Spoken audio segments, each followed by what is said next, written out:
خصوصا على افضلهم وخاتم النبيين محمد الامين وعلى آله وصحبه اجمعين.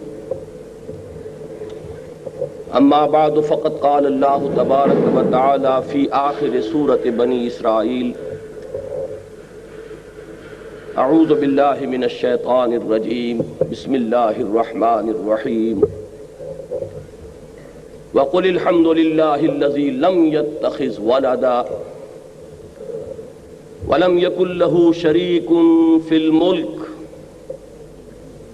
ولم يكن له ولی من الذل وکبرہ تکبیرا. وقال تبارک وتعالی فی آخر سورة الکہف: قل انما انا بشر مثلكم يوحى الي انما الهكم اله واحد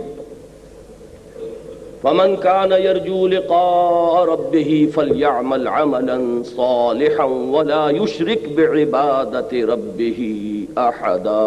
صدق الله العظيم. وقال النبي صلى الله عليه وسلم: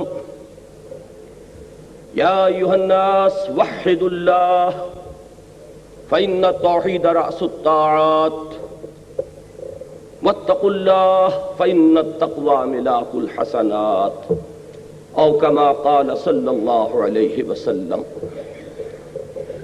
رب اشرح لی صدری ویسر لی امری واحلل عقدۃ من لسانی یفقہوا قولی. اللہم ربنا الہمنا رشدنا واعذنا من شرور انفسنا. اللہم ارنا الحق حقا وارزقنا اتباعہ وارنا الباطل باطلا وارزقنا اجتنابہ. آمین یا رب العالمین. محترم صدر مجلس، معزز عہدیداران و کارکنان فاران کلب اور محترم اور معزز حاضرین، میری آج کی گفتگو کا عنوان آپ کے علم میں ہے،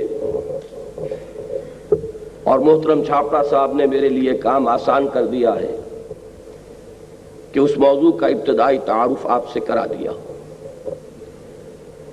میں یہ سمجھتا ہوں کہ یہ بات کسی باشعور مسلمان سے مخفی نہیں ہے کہ ہمارے دین کی کل حقیقت کو اگر ایک لفظ میں سمو کر پیش کرنے کی کوشش کی جائے تو وہ ایک لفظ توحید ہے. اسلام دین توحید ہے. البتہ توحید کی ہماگیریت، توحید کے انسان کے علم و فکر، نقطۂ نظر، اس کے ویلیو سٹرکچر، اس کی عملی جد و جہد، اس سب پر حاوی ہونے کا تصور کچھ عرصے سے ہمارے ہاں بہت کم ہو گیا ہے. اور عام طور پر تصور یہ ہے کہ توحید کا تعلق عقیدے سے ہے. میں در حقیقت اسی ضمن میں آج کچھ گزارشات وہ پیش کرنا چاہتا ہوں کہ جو میری نگاہ میں اس وقت عام مسلمانوں کے ذہنوں سے اوجھل ہو چکی ہیں، اور وہ یہ کہ توحید کے عملی تقاضے کیا ہیں. دیکھیے، میں سب سے پہلے یہ چاہوں گا کہ آپ ذہن میں ایک نقشہ بنا لیں، جس طرح عام طور پر تعلیم و تدریس کے ضمن میں ہوتا ہے کہ توحید، اب اس کو دو حصوں میں تقسیم کیجئے. ایک ہے علمی و نظری توحید، فکری توحید، یا اگر عام مذہبی اصطلاح استعمال کریں گے تو عقیدے کی توحید. اور یہی اصطلاح استعمال کی ہے امام ابن تیمیہ رحمۃ اللہ علیہ نے، توحید فی العقیدہ. اور دوسری توحید ہے عملی توحید، انسان کے رویے میں جو توحید کے نتائج مترتب ہونے چاہیے، یہ ہے دوسری قسم توحید کی. پھر اس توحید فی العقیدہ کی طرح امام ابن تیمیہ نے رحمت اللہ علیہ اس کے لیے ایک اصطلاح وضع کی ہے توحید فی الطلب، یہ میں بعد میں عرض کروں گا کہ یہ اصطلاح انہوں نے کہاں سے اخذ کی اور اس کا اس عمل کے ساتھ کیا کتنا گہرا اور کتنا منطقی ربط ہے۔ اب ان دو کو بھی مزید سب ڈیوائیڈ کیجئے اپنے ذہن میں۔ توحید فی العقیدہ کے بھی دو حصے ہیں، ایک توحید ذات، اللہ کی ذات کے بارے میں یہ جاننا کہ وہ تنہا ہے، نہ کوئی اس کا کفو ہے، نہ اس کے کوئی والدین ہیں، نہ اس کی کوئی اولاد ہے، نہ اس کا کوئی ہم پلہ ہے۔ یہ ہے توحید ذاتی، توحید فی الذات۔ اس کے لیے جامع ترین قرآن مجید میں مقام سورہ اخلاص ہے۔ یہی وجہ ہے کہ اس سورہ مبارکہ کو حضور صلی اللہ علیہ وسلم نے قرآن مجید کی سورتوں کی سردار بھی قرار دیا ہے اور پورے قرآن کے ثلث کے مساوی قرار دیا ہے۔ ایک تہائی قرآن کے برابر ہے صرف یہ ایک سورہ مبارکہ، قل هو اللہ احد اللہ الصمد لم یلد ولم یولد ولم یکن لہ کفوا احد۔ یہ سورہ مبارکہ توحید ذاتی پر نہایت جامع ہے۔ اس کا دوسرا حصہ ہے توحید صفاتی۔ اللہ تعالیٰ اپنی صفات میں بھی یکتا ہے، اس کی کسی صفت میں کوئی دوسرا اس کے مشابہ نہیں، اس کے برابر نہیں، اس کا شریک نہیں۔ علم ہے تو اس کا علم ما کانا و ما یکون پر ایک لمحے میں حاوی ہے، ہر آن۔ جیسے اس کی ذات بے نہایت ہے، مطلق ہے، اسی طرح اس کی جملہ صفات بے نہایت اور مطلق ہے۔ جس طرح اس کی ذات ہمیشہ سے ہے اور ہمیشہ رہنے والی ہے، اسی طرح اس کی صفات بھی ازلی ہیں اور ابدی ہیں، حادث نہیں ہے۔ جس طرح اس کی ذات خود بخود ہے، کسی اور کے وجود میں لانے سے وجود میں نہیں آئی، اسی طرح اس کی صفات بھی ذاتی ہے، کسی اور کی عطا کردہ نہیں۔ یہ ہے توحید فی الصفات، اور یہ بڑا ایک علمی سا مسئلہ ہے۔ اس میں انسان اگر چوکس نہ رہے تو اس کے پھسل جانے کا ہر لمحہ امکان رہتا ہے۔ اس کی وجہ یہ ہے کہ صفات کے لیے ہم جو الفاظ استعمال کرتے ہیں وہ مشترک ہیں، اللہ کے لیے بھی اور مخلوقات کے لیے بھی۔ اللہ بھی موجود، ہم بھی موجود۔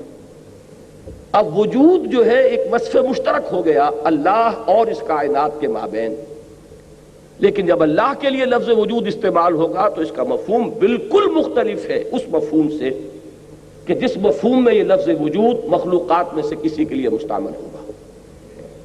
اللہ بھی عالم اور علیم ہے، اور انسان بھی عالم بھی ہوتے ہیں بلکہ علامہ بھی ہوتے ہیں، لیکن صفت علم کا اطلاق جب اللہ پر کیا جائے گا اس کا مفہوم بالکل کچھ اور ہوگا، اور جب کسی انسان کو عالم یا علامہ کہا جائے گا تو اس کا مفہوم بالکل مختلف ہوگا۔ لفظ مشترک ہے لیکن مفہوم اور معنی میں زمین و آسمان کا فرق ہے۔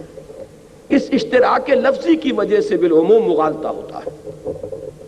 بہرحال اس وقت میں چونکہ اصلاً توحید فی العقیدہ سے بحث نہیں کر رہا ہوں، آج کی میری گفتگو وہ دوسری قسم کی توحید سے متعلق ہے، لہذا میں اس میں زیادہ تفصیل میں نہیں جا رہا، لیکن صرف ایک بات ضرور نوٹ کر لیجئے کہ جس طرح توحید ذاتی پر سورہ اخلاص قرآن مجید کا ذروہ سنام ہے، اس کا نقطہ عروج ہے، اس کا کلائمیکس ہے، اسی طرح توحید صفاتی پر آیت الکرسی اسی مقام اور مرتبے کی حامل ہے۔ اس میں اللہ تعالیٰ کی صفات الحی القیوم، اللہ تعالیٰ کے علم کی شان، یعلم ما بین ایدیہم وما خلفہم، مخلوقات کسے باشد کوئی بھی ہو، ملائکہ ہوں، انبیاء ہوں، رسول ہوں، اولیاء اللہ ہوں، کوئی بھی ہو، ولا یحیطون بشیء من علمہ الا بما شاء وسع کرسیہ السماوات والارض۔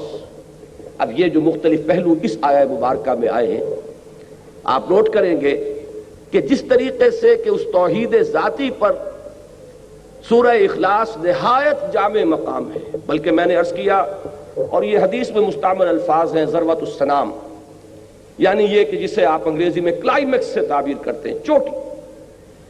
تو توحید فی ذات پر سورہ اخلاص قرآن مجید کا کلائمیکس ہے، اور توحید صفاتی پر آیت الکرسی۔ یہی وجہ ہے کہ نبی اکرم صلی اللہ علیہ وسلم نے اس آیہ مبارکہ کو تمام آیات قرآنیہ کی سردار قرار دیا۔ اسی طریقے سے اب توحید عملی کے بھی دو حصے کیجئے۔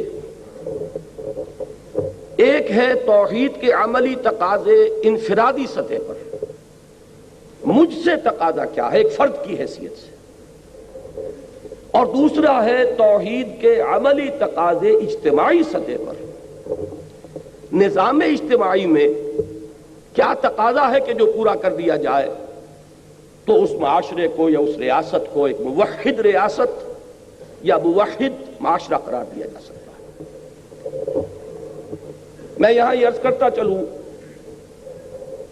کہ جیسا کہ میں پہلے عرض کر چکا ہوں، کچھ عرصے سے ہمارے ہاں اس توحید عملی پر سے توجہ کم ہوتی چلی گئی۔ اس کے بڑے گہرے اسباب ہیں، وقت ہوا تو میں ان کی طرف اشارہ کروں گا، لیکن اس وقت صرف اس کو ایک واقعے کی حیثیت سے سامنے رکھیے۔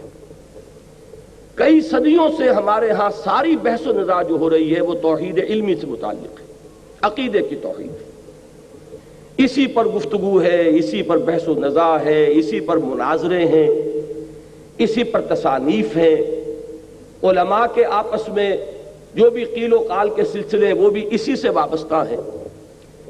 اس کا ایک نتیجہ یہ نکلا ہے جس کو علامہ اقبال نے بہت خوبصورتی سے تعبیر کیا ہے کہ زندہ قوت تھی زمانے میں یہ توحید کبھی، جب توحید کا یہ جامع تصور تھا کہ یہ صرف ایک عقیدہ نہیں ہے، صرف ڈوگما نہیں ہے، صرف ایک مابعد الطبیعاتی تصور نہیں ہے، بلکہ یہ انسانی زندگی پر اثر انداز ہوتی ہے عملی اعتبار سے، تو یہ ایک عملی قوت تھی، زندہ قوت تھی زمانے میں یہ توحید کبھی، اور اب کیا ہے فقط ایک مسئلہ علم کلام۔ یہ ہماری عقائد کی کتابوں کی ایک بحث بن کر رہ گیا مسئلہ، اور اسی میں وہ مختلف پہلو جو ہیں ہے صفات ذات حق، حق سے جدا یا عین ذات، بالکل ابتدا میں ہمارے متکلمین کی بحثیں ان موضوعات پر ہوئی ہیں، اور اس شرح و بسط کے ساتھ ہوئی ہیں، اس تفصیل کے ساتھ ہوئی ہیں کہ ہوتے ہوتے اب یہ بات ذہن میں بیٹھ گئی ہے کہ توحید جو ہے شاید صرف انسان کے عقیدے سے متعلق ہے، اس کا اس کے عمل سے کوئی تعلق نہیں۔ حالانکہ واقعہ یہ ہے کہ جب یہ توحید انسان کے فکر و نظر کا ایک جزء بن کر اس کے پورے وجود میں سرایت کرتی ہے اور پھر اس کے طرز عمل کو ایک خاص رخ پر موڑتی ہے، انفرادی سطح پر بھی اور اجتماعی سطح پر بھی، تو واقعہ یہ ہے کہ اس سے بڑی کوئی قوت دنیا میں موجود نہیں۔ اب میں جہاں تک توحید فی العقیدہ ہے، جیسا کہ میں نے عرض کیا، اس کے بارے میں آج مجھے کچھ عرض نہیں کرنا ہے، اور ویسے بھی میں یہ سمجھتا ہوں کہ چونکہ یہ موضوع ہمارے علماء کرام کا رہا ہے، انہوں نے اس کا حق ادا کیا ہوا ہے، اس میں ہرگز یہ نہیں سمجھتا کہ کوئی بھی اضافہ میں کر سکتا ہوں۔ یہ تمام ذات و صفات کی بحثیں جو ہے بڑی تفصیل کے ساتھ ہوئی، اس میں صرف یہ کہ انسان کے اندر طلب کا ہونا شرط ہے، ورنہ ہمارے ہاں اس موضوع پر مواد کی کمی نہیں ہے، علماء کرام نے اس موضوع پر حق ادا کیا۔ لہذا میں اب اپنی پوری گفتگو کو محدود کر رہا ہوں توحید عملی سے متعلق، جیسا کہ میں نے عرض کیا اس کو بھی مجھے دو لیولز پر ڈسکس کرنا ہے، ایک انفرادی اور ایک اجتماعی۔ انفرادی سطح پر توحید کا عملی تقاضا کیا ہے؟ صرف اللہ کا بندہ بن جانا، مان لیا کہ وہی الہ ہے، لا الہ الا اللہ، زبان سے کہہ دیا، خرد نے کہہ بھی دیا لا الہ تو کیا حاصل، دل و نگاہ مسلمان نہیں تو کچھ بھی نہیں۔ جب یہ لا الہ انسان کی زبان اور اس کے خرد سے ذرا نیچے اتر کر قلب میں جاگزی ہوتا ہے تو اس کا جو نتیجہ برآمد ہوگا وہ کیا ہے؟ ہم نے یہ جان لیا اللہ ایک ہے، ہم نے یہ جان لیا کہ وہ جملہ صفات کمال سے متصف ہے، ہم نے یہ جان لیا کہ نہ اسے کسی نے جنا نہ وہ جنا گیا، یہ سب جان لیا، لیکن اس کا عملی تقاضا کیا ہے کہ اب ہمتن اس کے بندے بن جاؤ، اپنی پوری زندگی اس کی بندگی میں دو. اور یہ بندگی میں دینا، اب لفظ اخلاص یہاں نوٹ کیجئے، اخلاص کے ساتھ ہو. میں نے اس موضوع پر جو چند آیات جو میری اس گفتگو کا اصل مرکز و محور بننے والی ہیں، مبنا اور مدار، تو میں نے اپنے ساتھیوں سے کہا تھا یہ آپ کے سامنے موجود ہیں. میں چونکہ اصلاً قرآن حکیمی کا طالب علم ہوں، مجھے انہی آیات کے حوالے سے آپ سے گفتگو کرنی ہے تاکہ یہ آیات جب آپ کے سامنے رہیں گی تو آپ کا بھی اس ٹیکسٹ کے حوالے سے گفتگو کے ساتھ ایک مستقل ذہنی رابطہ قائم رہے گا. ابتداءً میں یہ عرض کر دوں کہ قرآن مجید میں یوں تو کوئی بھی سورت کیا کوئی بھی صفحہ ایسا آپ کو نہیں مل سکتا کہ جس میں توحید کا ذکر نہ ہو. اسی طرح کوئی سورت کو جا کوئی صفحہ ایسا نہیں ملے گا کہ جس میں قیامت کا اور آخرت کا معاد کا ذکر نہ ہو. یہ دو وہ بنیادی چیزیں ہیں کہ جو انسان کو اس رخ پر ڈالنے کے لیے موٹیویٹ کرتی ہیں کہ جس پر اسلام اس کو ڈالنا چاہتا ہے. لیکن یہ کہ خاص طور پر جو مکی صورتیں ہیں ان میں یہ ایمانیات جو ہیں یہ بڑے تفصیل کے ساتھ زیر بحث آئے. ان میں سے 4 صورتوں کا میں ذکر کرنا چاہتا ہوں کہ جو میرے نزدیک توحید عملی پر ضربہ سلام ہے قرآن مجید کا. یہ سورہ زمر، پھر سورہ مومن، پھر سورہ حامیم السجدہ، اور اس موضوع پر کلائمیکس جو ہے وہ سورہ شورا ہے. میں نے یہاں چند آیات تو سورہ زمر کی آپ حضرات کے لیے یہ مطبوعہ شکل میں فراہم کی ہیں اور چند آیات سورہ شورا کی. اب ذرا اندازہ کیجئے کہ توحید کا یہ انفرادی سطح پر تقاضا کس شد و مت کے ساتھ سامنے آ رہا ہے. سورہ زمر کی آیات پڑھیے. تنزیل الکتاب من اللہ العزیز الحکیم، اس قرآن کا اس کتاب کا نزول ہے، اس کی تنزیل ہے اس ہستی کی طرف سے، اس اللہ کی جانب سے جو العزیز ہے الحکیم ہے. انا انزلنا الیک الکتاب بالحق، اے نبی صلی اللہ علیہ وسلم ہم نے آپ پر یہ کتاب نازل فرمائی ہے حق کے ساتھ. اب اس کا نتیجہ کیا نکلنا چاہیے غور کیجئے. فاعبد اللہ مخلصا لہ الدین، پس بندگی کیجئے اللہ کی، عبادت کیجئے اللہ کی. کس شان کے ساتھ؟ اس کے لیے اپنی اطاعت کو خالص کرتے ہو. وہ اطاعت جو ہے دو رنگی اور پچرنگی نہ ہو، زندگی کے حصے بکھرے نہ ہو جائیں کہ زندگی کے کسی پہلو میں تو آپ نے اللہ کی اطاعت کو تسلیم کیا اور کسی پہلو میں آپ نے اس سے علیحدگی اختیار کر لی، کسی اور کو مطاع مان لیا. میں بھی عرض کروں گا کہ کون کون مطاع بنتے ہیں. اگلا ٹکڑا دیکھیے. میں سمجھتا ہوں کہ اس قدر جامع الفاظ شاید قرآن مجید میں آپ کو کہیں اور نہ ملیں. منفرد مقام ہے. الا للہ الدین الخالص، آگاہ ہو جاؤ اللہ کے لیے ہے خالص اطاعت. یعنی اگر ملاوٹ والی اطاعت ہوگی وہ منہ پر دے ماری جائے گی. اللہ کو دو رنگی اور پچرنگی زندگی مطلوب نہیں ہے. صبغت اللہ، پوری زندگی اللہ کے رنگ برنگی ہوئی ہو. اللہ کے ہاں مقبول ہوگا صرف دین خالص. میں بھی چاہتا ہوں کہ صرف ان آیات میں جو ایک پرہیبت اور پرجلال انداز ہے اس کو ذرا آپ اپریشیٹ کریں، پھر میں ذرا اس پر بحث کروں گا تفصیل سے. ذرا آگے چل کے یہ دوسرا رکوع شروع ہوتا ہے آیات 11 سے اور 15 تک تقریباً. قل، یہ میں نے کل بھی عرض کیا تھا کیونکہ کل بھی ایک یہاں اجلاس تھا. میں نے عرض کیا تھا کہ ابتدائی مکی صورتوں میں اکثر و بیشتر خطاب جو ہے واحد کے صیغے میں ہے محمد الرسول اللہ صلی اللہ علیہ وسلم سے. یہ اسلوب ہے قرآن کا. ذرا آگے چل کر پھر جمع کا صیغہ بھی استعمال ہونا شروع ہوتا ہے، لیکن یا ایھا الذین آمنوا کے الفاظ آپ کو مکی قرآن میں نہیں ملیں گے. یہ جو ایک خاص خطاب کا انداز ہے اور اس کے لیے جو الفاظ معین ہو گئے امت مسلمہ کے لیے، یا ایھا الذین آمنو، یہ صرف مدنی صورتوں میں ملتے ہیں۔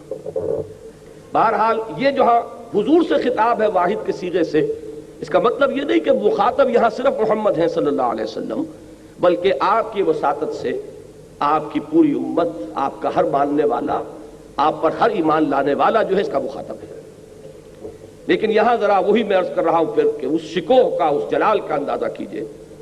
قل انی امرت ان اعبد اللہ مخلصا لہ الدین، تکرار دیکھیے اس سورہ مبارکہ میں اس اخلاص فی الدین کی جو تکرار ہو رہی ہے، اطاعت میں خلوص ہو، اطاعت میں یک رنگی ہو، اطاعت جو ہے وہ منقسم نہ ہو جائے۔ اے محمد کہہ دو مجھے تو حکم ہوا ہے کہ میں بندگی کروں اور پرستش کروں اللہ کی، اپنی کل اطاعت کو اس کے لیے خالص کرتے ہوئے۔ وَأُمِرْتُ لِأَنْ أَكُونَ أَوَّلَ الْمُسْلِمِينَ، بات اگر واضح نہیں تھی تو اب اور کھول دیا، اور مجھے حکم ہوا ہے کہ میں بنوں سب سے پہلا فرما بردار۔ قل، کہہ دو، انی اخاف ان عصیت ربی عذاب یوم عظیم، خود مجھے بھی اندیشہ ہے کہ اگر میں نے اپنے رب کی نافرمانی کی تو ایک بڑے دن کا عذاب مجھے پکڑے گا، میں بھی مستثنیٰ نہیں ہوں۔ جو تقاضا تم سے کیا جا رہا ہے وہی تقاضا مجھ سے۔ قل اللہ اعبد مخلصا لہ دینی، پھر کہہ دو اے محمد صلی اللہ علیہ وسلم میں تو صرف اللہ ہی کی بندگی اور پرستش کرتا ہوں، اس کے لیے اپنی اطاعت کو خالص کرتے ہوئے۔ فاعبدوا ما شئتم من دونہ، تو پوجو اور بندگی کرو جس کی چاہو اس کے سوا۔ قل ان الخاسرین الذین خسروا انفسهم یوم القیامہ، کہہ دیجئے کہ اصل خسارے اور گھاٹے میں وہ لوگ ہوں گے جو اپنے آپ کو اور اپنے اہل و عیال کو قیامت کے دن خسارے میں مبتلا کریں۔ اب یہ ہے وہ جلال اور شکوہ، اللہ کی بندگی، اللہ کی پرستش، اس کے لیے اطاعت کو خالص کرتے ہیں۔ تیسری مرتبہ دیکھیے سورہ زمر کے پھر آخری حصے میں پھر مضمون آ رہا ہے، اور یہ میں سمجھتا ہوں کہ اس موضوع پر جلال کا انداز جو ہے وہ یہاں میں سمجھتا ہوں کہ قرآن مجید میں یہ مقام اس جلالی رنگ کے اعتبار سے منفرد ہے، بلکہ پھر میں وہی لفظ استعمال کروں گا کہ نقطہ عروج ہے۔ قل فغیر اللہ تأمرونی اعبد ایھا الجاہلون، اے نبی ان سے کہہ دیجئے کہ اے جاہلو، یہ جاہل کے لفظ کو سمجھ لیجئے عام طور پر اردو میں مستعمل ہے ان پڑھ کے لیے، عربی میں جاہل کے معنی ان پڑھ نہیں ہے، جاہل کے معنی ہے جذبات و خواہشات کا بندہ، مشتعل مزاج انسان جو خواہشات اور شہوات اور جذبات کے ہاتھ میں اپنی لگام دیے ہوئے۔ ایک وہ ہے کہ جو عقل سے راستہ دیکھتا ہے، جو اپنی خرد سے، اپنے عقل سے کام لیتا ہے، قومی یعقلون، اور ایک وہ لوگ ہیں کہ جو عقل کو بالائے طاق رکھ کر صرف جذبات اور خواہشات کی پیروی کرتے، وہ جاہل۔ تو اے حرص و ہوا کے بندو، اے خواہشات کے غلاموں، کیا تم مجھ سے بھی یہ توقع رکھتے ہو، مجھے بھی مشورہ دے رہے ہو کہ اللہ کے سوا کسی اور کی بندگی کروں؟ وَلَقَدْ أُوحِيَ إِلَيْكَ وَإِلَى الَّذِينَ مِن قَبْلِكَ لَئِنْ أَشْرَكْتَ لَيَحْبَطَنَّ عَمَلُكَ وَلَتَكُونَنَّ مِنَ الْخَاسِرِينَ۔ اور اے نبی سن لیجئے کان کھول کر، یہ بات آپ کے جانب بھی وحی کی جا چکی ہے، اور آپ سے جو پہلے انبیاء اور رسول آئے ان سب کے جانب بھی وحی کی جا چکی ہے کہ اگر بالفرض آپ نے بھی شرک کیا تو آپ بھی لازماً خسارہ پانے والوں میں سے ہو جائیں گے۔ لَئِنْ أَشْرَكْتَ لَيَحْبَطَنَّ عَمَلُكَ وَلَتَكُونَنَّ مِنَ الْخَاسِرِينَ، اور آپ کے تمام اعمال حبط ہو جائیں گے اور آپ یقیناً خسارہ پانے والوں میں سے ہو کر رہیں گے۔ وَلِلَّهِ فَاعْبُدْ، بس ایک ہی اللہ کی بندگی کرو۔ وَكُن مِّنَ الشَّاكِرِينَ، اور اس کے شکر گزار بندوں میں سے بن جاؤ۔ اب یہ آیات ہے ایک سورت کی، سورہ زمر کی۔ جن حضرات کو بھی قرآن مجید سے کوئی مناسبت ہے، ان کا کچھ استحضار ہے، وہ اس بات کو محسوس کریں گے کہ اس پہلو سے اللہ کی عبادت اخلاص فی الدین کے ساتھ، یہ جامع ترین مقام ہے قرآن حکیم کا۔ اب ذرا اس کا تجزیہ کیجئے، عبادت کہتے کسے ہیں؟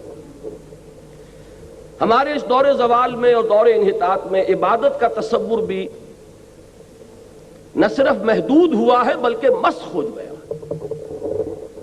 ایک ہے کسی چیز کا محدود ہو جانا، ایک ہے اس کا بنیادی طور پر مسخ ہو جانا۔ میرے نزدیک کانسیپٹ جو ہے عبادت کا وہ صرف محدود نہیں ہوا، مسخ ہوا ہے، پرورٹڈ کانسیپٹ، کہ بس چند ریچولز ہیں، نماز روزہ ہے، جن کا انسانی زندگی کے ساتھ کوئی تعلق نہیں رہا۔ وہ ایک علیحدہ سے ایک اپینڈکس ہے، ایک ضمیمہ ہے، اس کے سوا اس کی کوئی حقیقت نہیں۔ رہ گئی رسم ازاں روح بلالی نہ رہی، اور فلسفہ رہ گیا تلقین غزالی نہ رہی۔ حج کی ایک رسم ہے جو ہو رہی ہے، 30 لاکھ افراد حج کرتے ہیں، لیکن یہ کہ اس کا کوئی اثر دنیا میں محسوس نہیں ہوتا۔ دنیا میں کیا محسوس ہوگا؟ خود مسلمان معاشرے میں کوئی اثر محسوس نہیں ہوتا۔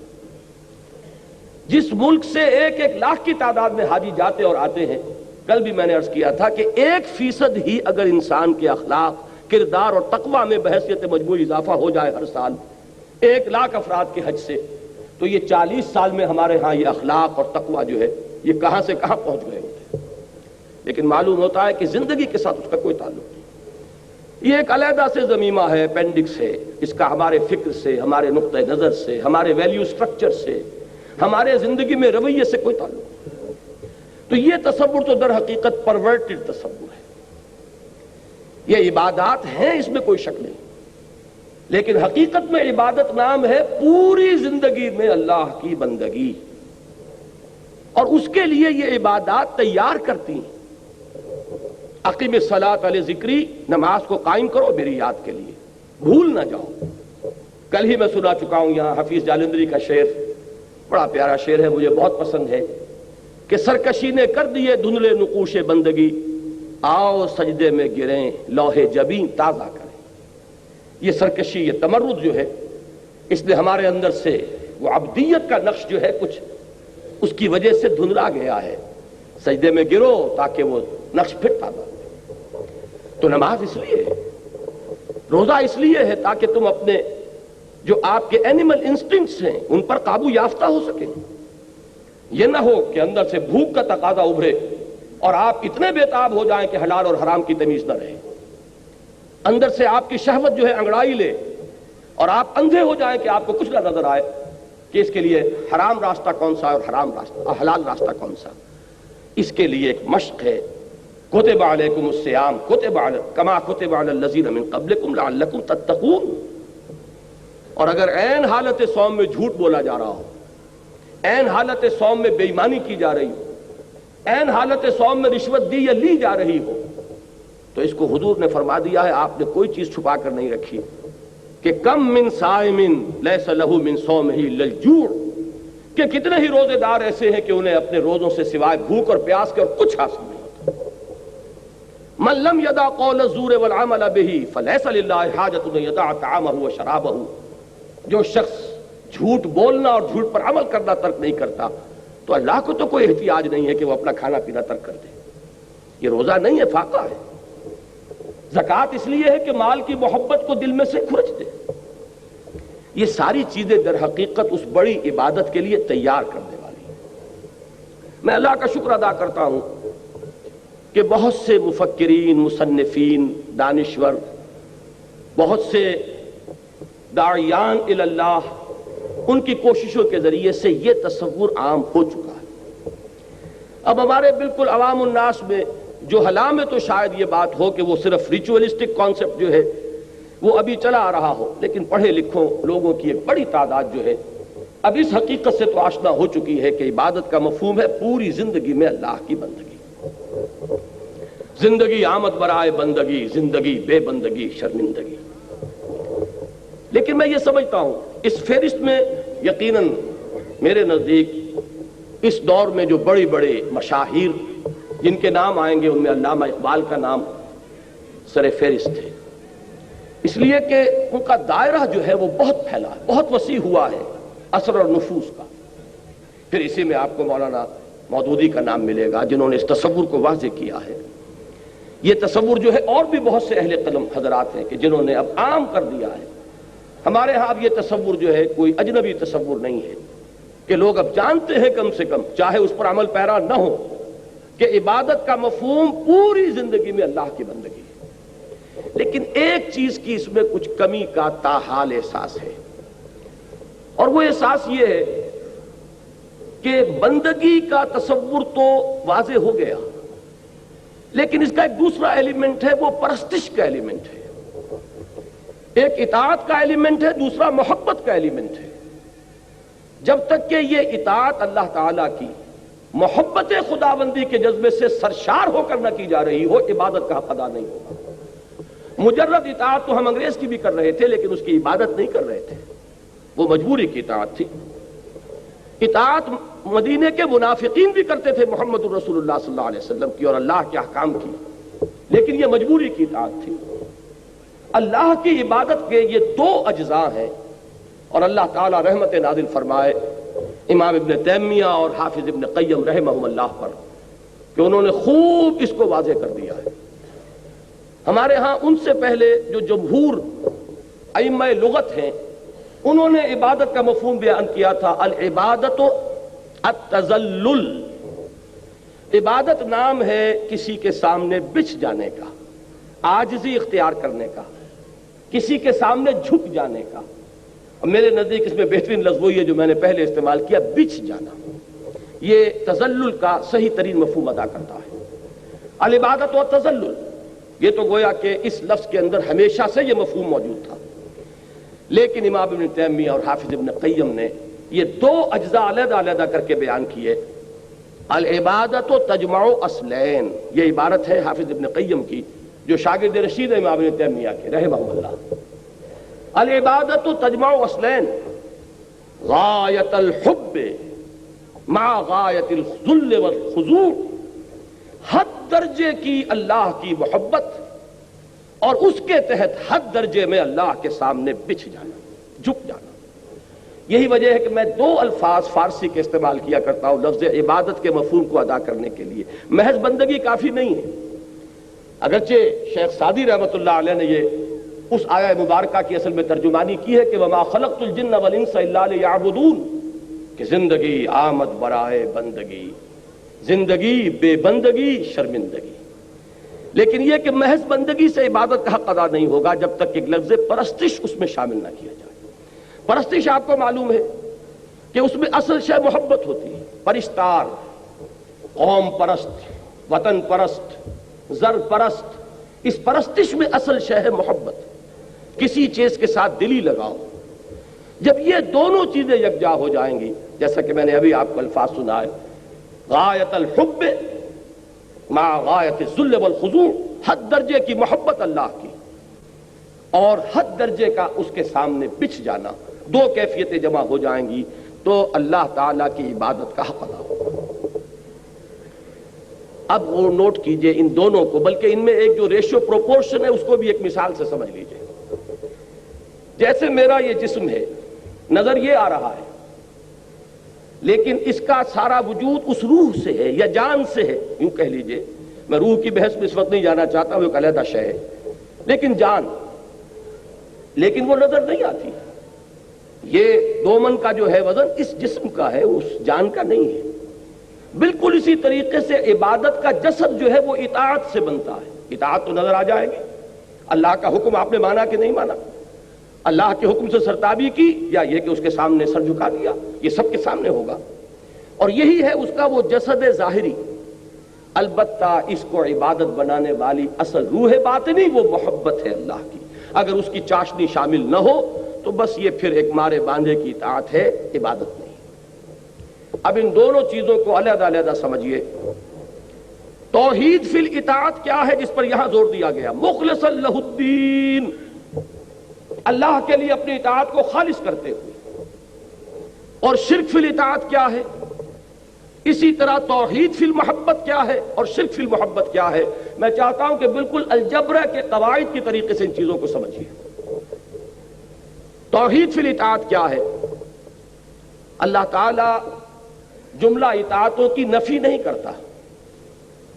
اطاعت کرو والدین کی، اطاعت کرو اساتذہ کی، اطاعت کرو اولو الامر منکم کی، لیکن مطاع مطلق صرف اللہ ہوگا، ساری اطاعتیں اس کی اطاعت کے تابع ہو گئیں تو توحید فی الاطاعت۔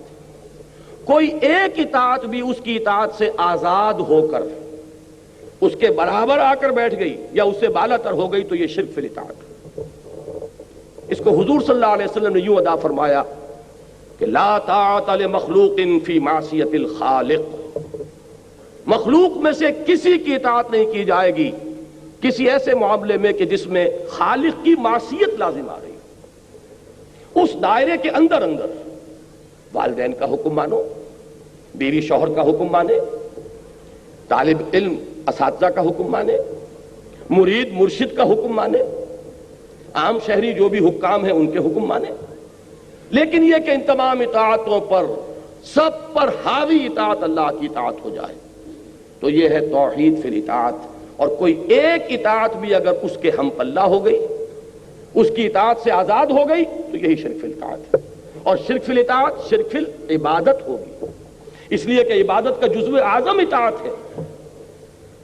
اب یہ اگر آپ نے الجبر کا یہ اصول سمجھ لیا تو اب اس کو اپلائی کیجئے، بڑے بڑے پرابلمز حل ہو جائیں گے۔ سب سے پہلا جو آپ سے اطاعت کا طلبگار بنتا ہے وہ آپ کا اپنا نفس ہے۔ مولانا روم کا بڑا پیارا شعر ہے کہ نفس ماں ہم کم طرز فرعون نیست لیکن اورا عون ایرا عون نیست۔ بڑی عجیب اور بڑی پیاری صنعت لفظی ہے اس میں۔ میرا نفس بھی فرعون سے کم نہیں ہے۔ کیوں کہ فرعون کیا کہتا تھا کہ یہ مصر کی حکومت میری ہے، الیس لی ملک مصر وہذہ الانہار تجری من تحتی، یہاں میرا حکم چلے گا، میں نہیں جانتا کون اللہ کون رسول کون موسیٰ کون ہارون، کیا حلال کیا حرام، میرا حکم چلے گا۔ اسی طریقے سے میرا یہ نفس بھی کہتا ہے کہ یہ جو وجود ہے اس پر میری مرضی چلے گی، یہ میری مملکت ہے، میری سلطنت ہے، میں نہیں جانتا کیا حلال کیا حرام، کیا جائز کیا ناجائز، جو میرا تقاضا ہے پورا کرو۔ اب اگر ایک انسان اپنے نفس کا تقاضا پورا کر رہا ہے بغیر یہ دیکھے کہ جائز ہے یا ناجائز، اور کسی ایسے طریقے سے اپنے نفس کے کسی تقاضے کی تسکین کر رہا ہے کہ جس کو اللہ نے حرام قرار دیا ہے، تو اس نے اپنے نفس کو مطاع مطلق بنا لیا اللہ کے بالمقابل، گویا کہ اس کا نفس اس کا الہ بن گیا۔ قرآن مجید نے 2 مقامات پر اس کو صاف کر دیا، ارأیت من اتخذ الہہ ہواہ افانت تکون علیہ وکیلا۔ اے نبی آپ نے غور کیا اس شخص کے حال پر جس نے اپنی خواہش نفس کو اپنا معبود بنایا ہوا ہے؟ ذرا نوٹ کیجئے یہاں لفظ الہ کا آیا ہے کہ یہ بیٹھ کر 1000 دانے کی تسبیح پڑھ رہا ہے لا الہ الا اللہ لا الہ الا اللہ، لیکن اس بدبخت کا نفس اندر جو ہے الہ بنا بیٹھا ہے، جو مخلوت می روند آکار دیگر می کنند، وہاں جا کر اس کا نفس اس کا معبود ہوتا ہے۔ معلوم یہ ہوا اے نبی کیا آپ ایسے شخص کی ذمہ داری قبول کر سکتے جس نے کہ اپنی خواہش نفس کو اپنا الہ بنا لیا ہے؟ لفظ الہ تاکہ کوئی اشتباہ نہ رہے، یا لفظ مطاع آتا تو شاید آپ کہتے کہ مطاع کا لفظ الہ کا لفظ تو نہیں۔ ارأیت من اتخذ الہہ ہواہ افانت تکون علیہ وکیلا۔ اب یہ نوٹ کر لیجئے آسان نہیں ہے اس نفس کے پنجے سے رستگاری۔ وہ جو میں عرض کر رہا تھا کہ بڑی پیاری صنعت لفظی ہے اس شعر میں، لیکن اورا عون ایرا عون نیست، عون کہتے ہیں مدد کو، پنجابی میں یہ لفظ اسی سینس میں مستعمل ہے، مدد، یعنی اگر لاؤ لشکر ہے تو یہ فرعون کے پاس لاؤ لشکر تھا، لہذا اس نے زبان سے بھی کہہ دیا انا ربکم الاعلی، میں فقیر درویش ہوں، میرے پاس کوئی لاؤ لشکر نہیں، لہذا میں زبان سے تو کچھ نہیں کہتا، لیکن نفس میرا اندر سے یہی کہتا۔ یہاں سے آگے چلتے جائیے، جس شے کو بھی آپ نے اللہ تعالیٰ کی اطاعت سے آزاد ہو کر مطاع مان لیا، چاہے عقیدے میں نہیں مانا عمل میں مانا، وہ عمل میں آپ کا مطاع مطلق بنا، وہ عمل میں آپ کا معبود بنا، اور وہ توحید فی الاطاعت کے دائرے سے آپ نکل گئے۔ اب اسی طریقے سے محبت کو لیجئے، یہاں بھی فارمولہ وہی ہے، محبت کی نفی نہیں ہے۔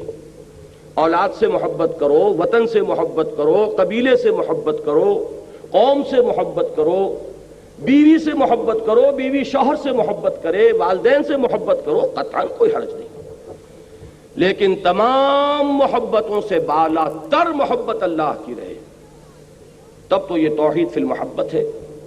اور توحید فی المحبت اصل روح ہے، اصل جان ہے توحید فی العبادت کی۔ اس لیے کہ عبادت کو میں نے دو اجزاء میں تقسیم کر دیا آپ کے سامنے، اطاعت اور محبت۔ اگر کسی ایک شے کی محبت بھی اللہ کی محبت کے برابر آ کر اس دل کے سنگھاسن پر بیٹھ گئی تو یہ شرک فی المحبت ہوگا، اور کوئی محبت اس سے بھی بالا تر ہو گئی تو اب شرک سے بھی کوئی بڑا لفظ اس کے لیے آپ کو وضع کرنا ہوگا۔ یہ اگر اصول سامنے آ گیا تو اب نوٹ کیجئے، مال کی محبت۔ اگر اس مال کی محبت میں آپ اتنے مبتلا ہیں کہ حلال اور حرام کی تمیز ختم ہو گئی ہے تو آپ کا محبوب حقیقی یہ مال ہے۔ جو محبوب حقیقی ہے وہی در حقیقت معبود حقیقی ہے۔ آپ کا معبود دولت ہے۔ فرق صرف یہ ہے کہ ہندو نے لکشمی دیوی کی مورتی بھی بنا لی، اس کو ڈنڈوت کرتا ہے، اس کو سجدہ کرتا ہے، لیکن ظاہر بات ہے کہ وہ لکشمی دیوی کو پوجتا ہے تو لکشمی دیوی کے لیے نہیں پوجتا، دولت کے لیے پوجتا ہے، اس لیے کہ وہ دولت کی دیوی ہے۔ اس کے خیال میں جس پر اس کی نگاہ کرم ہو جائے گی اس کے بارے نیارے ہو جائیں گے۔ آپ نے کوئی لکشمی بائی یا لکشمی دیوی تو سامنے نہیں رکھی، لیکن جو نتیجہ ہے وہاں تک آپ بھی پہنچے ہوئے کہ ہوس چھپ چھپ کے سینوں میں بنا لیتی ہے تصویریں، اندر تو وہ بت قدِ آباد ہیں۔ دولت کی پرستش اور دولت کی محبت اگر اللہ کی محبت سے بالا تر ہو گئی تو آپ کا معبود دولت ہے۔ اور یہاں میں آپ کو، جیسے وہاں میں نے ایک آیت پر اکتفا کی ہے، یہاں ایک حدیث کافی ہوگی۔ تعس عبد الدینار وعبد الدرہم، ذرا نوٹ کیجئے کس قدر واضح الفاظ۔ یہ ماضی کا بھی صیغہ ہو سکتا ہے اور انشاء بھی اس میں ہو سکتی ہے۔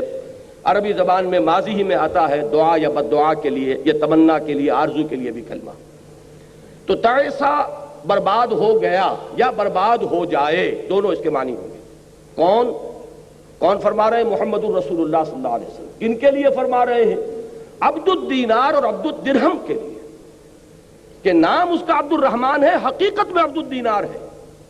اس کا معبود پیسہ ہے، حلال سے آئے، حرام سے آئے، جائز سے آئے، ناجائز سے آئے، صحیح سے آئے، غلط سے آئے، پیسہ ہے۔ تو معلوم ہوا کہ اصل محبت کس کی ہوئی؟ پیسے کی۔ جو محبوب حقیقی ہے وہی آپ کا معبود اصلی ہے۔ ہاں یہ محبتیں ہوں لیکن اللہ کی محبت کے تابع ہوں تو کوئی حرج نہیں، مال سے بھی محبت کرو کوئی حرج نہیں، لیکن اللہ کی محبت سے نیچے نیچے۔ اس میں وہ آیہ مبارک کا ذرا نوٹ کر لیجئے جو سورہ توبہ میں آئی ہے، آیت نمبر 24، لرزا دینے والی آیت۔ قل، اے نبی ان سے کہہ دیجئے، ان کان آباؤکم وابناؤکم واخوانکم وازواجکم وعشیرتکم واموال اقترفتموها وتجارۃ تخشون کسادها ومساکن ترضونها احب الیکم من اللہ ورسولہ وجہاد فی سبیلہ فتربصوا حتی یاتی اللہ بامرہ واللہ لا یہدی القوم الفاسقین۔ اے نبی ان سے کہہ دیجئے، اگر تمہیں اپنے باپ، اپنے بیٹے، اپنے بھائی، اپنی بیویاں، اپنے اعزاء و اقارب، اپنے وہ مال جو تم نے بڑی محنت سے جمع کیے ہیں، اپنے وہ کاروبار جن کا تمہیں اندیشہ لاحق رہتا ہے کساد بازاری کا، اور اپنے وہ گھر جو بڑے ارمانوں سے بنائے ہیں اور سجائے ہیں، اگر یہ 8 چیزیں تمہیں محبوب تر ہیں اللہ سے اور اس کے رسول سے اور اللہ کی راہ میں جہاد سے، تو جاؤ دفع ہو جاؤ، انتظار کرو یہاں تک کہ اللہ اپنا فیصلہ سنا دے۔ اور اللہ ایسے فاسقوں کو ہدایت نہیں دیتا۔ یہ تو منفی انداز ہے، اور مثبت انداز میں فرما دیا گیا سورہ بقرہ میں، والذین آمنوا اشد حبا للہ۔ یہ شرک فی المحبت اور توحید فی المحبت پر یہ آیت جو ہے یہ قرآن مجید کا ذروہ سنام ہے۔ وَمِنَ النَّاسِ مَن يَتَّخِذُ مِن دُونِ اللَّهِ أَندَادًا يُحِبُّونَهُمْ كَحُبِّ اللَّهِ وَالَّذِينَ آمَنُوا أَشَدُّ حُبًّا لِلَّهِ۔ اس آیت کے حوالے سے وہ بات ذرا میں چند منٹ آپ کے لوں گا کہ وہ لفظ مطلوب جو استعمال کیا امام ابن تیمیہ نے وہ واضح ہو جائے۔ اصل میں جو شے انسان کی محبوب ہے وہی اس کا مطلوب ہے، اور اللہ تعالیٰ نے انسان کی نفسیات کچھ اس طور سے بنائی ہے کہ اس میں کسی نہ کسی شے سے محبت اور کسی نہ کسی شے کی طلب جو ہے وہ باقی تمام اس کے انسٹنکٹس پر غالب آ جاتی ہے۔ مثلاً یہ کہ ایک وطن پرست انسان ہے، وطنیت ایک نظریہ ہے سیاسی تمدنی، اس کا نتیجہ کیا نکلتا ہے کہ وطن کی محبت تمام محبتوں پر بالا تر ہو جائے۔ قوم پرست انسان آپ کسے کہتے ہیں؟ کہ جس میں قوم کی محبت تمام محبتوں سے بالا تر ہو جائے۔ یہی وہ چیز ہے جس کو کہ جیسا کہ میں نے عرض کیا کہ یہ جدید چونکہ تصورات ہیں، یہ نیشنلزم کا جو بھوت آج پوری دنیا کے سروں پر سوار ہے، ہمارے علماء اس سے واقف نہیں ہیں بالعموم۔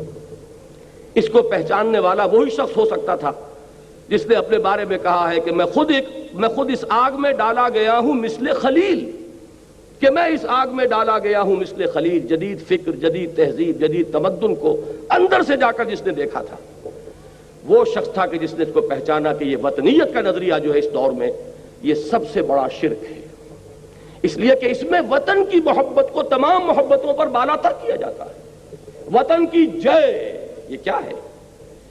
وطن کی عظمت کا ترانہ ہے جو اب آپ گاتے ہیں کھڑے ہو کر، یہ اس کی عبادت ہے جو آپ سر انجام دیتے ہیں۔ وطن کے جھنڈے کو سلامی جو دی جاتی ہے، حقیقت میں اس دور کے شرک کے سب سے بڑے مظاہر یہ ہیں۔ لیکن یہ کہ اس کو پہچانا کس نے؟ اس مرد قلندر نے جو جانتا تھا کہ وطنیت گفتار نبوت میں وطن اور ہی کچھ ہے۔ یہ بات، یہ جو آپ نے وطن کا لفظ کہیں پڑھ لیا، اور یہ جو آج کی سیاست ہے اس میں وطن اور ہی کچھ ہے۔ اس دور میں میں اور ہے، جام اور ہے، جم اور، ساقی نے بنا کی روش لطف و ستم اور، مسلم نے بھی تعمیر کیا اپنا حرم اور، تہذیب کے آزر نے ترشوائے صنم اور، ان تازہ خداؤں میں بڑا سب سے وطن ہے، جو پیرہن اس کا ہے وہ مذہب کا کفن ہے۔ نظارہ دیری نہ زمانے کو دکھا دے، اے مصطفی خاک میں اس بت کو ملا دے، اسلام تیرا دیس ہے تو مصطفی ہے۔ یہ جو نظریہ ہے، اب میں عرض کر رہا تھا کہ انسان کی اس کی کچھ نفسیاتی ساخت ایسی ہے، اس کو بہت خوبصورتی سے اور بڑی ڈیٹیلز میں ڈسکس کیا ڈاکٹر رفیع الدین نے، آئیڈیالوجی آف دی فیوچر، جو ان کی مارکۃ الآراء کتاب ہے، کہ انسان کسی نہ کسی شے سے محبت کرنے پر مجبور ہے، اور اس کی محبت میں پھر وہ مشقتیں جھیلتا ہے، قربانیاں دیتا ہے، فاقے کرتا ہے اور لذت محسوس کرتا ہے۔ یعنی ہمارے ویسٹرن سائیکالوجسٹ جو ہیں وہ تو سب سے بڑا انسٹنکٹ کہیں گے پریزرویشن آف دی سیلف۔ انسان کا سب سے بڑا انسٹنکٹ جو ہے اپنے وجود کا تحفظ ہے۔ لیکن آپ غور کیجئے کمیونسٹ کو کہ وہ کس طرح اپنی جان کی بازی کھیلتا ہے اپنے اس انقلاب کے لیے کہ جو اس کے پیش نظر ہے۔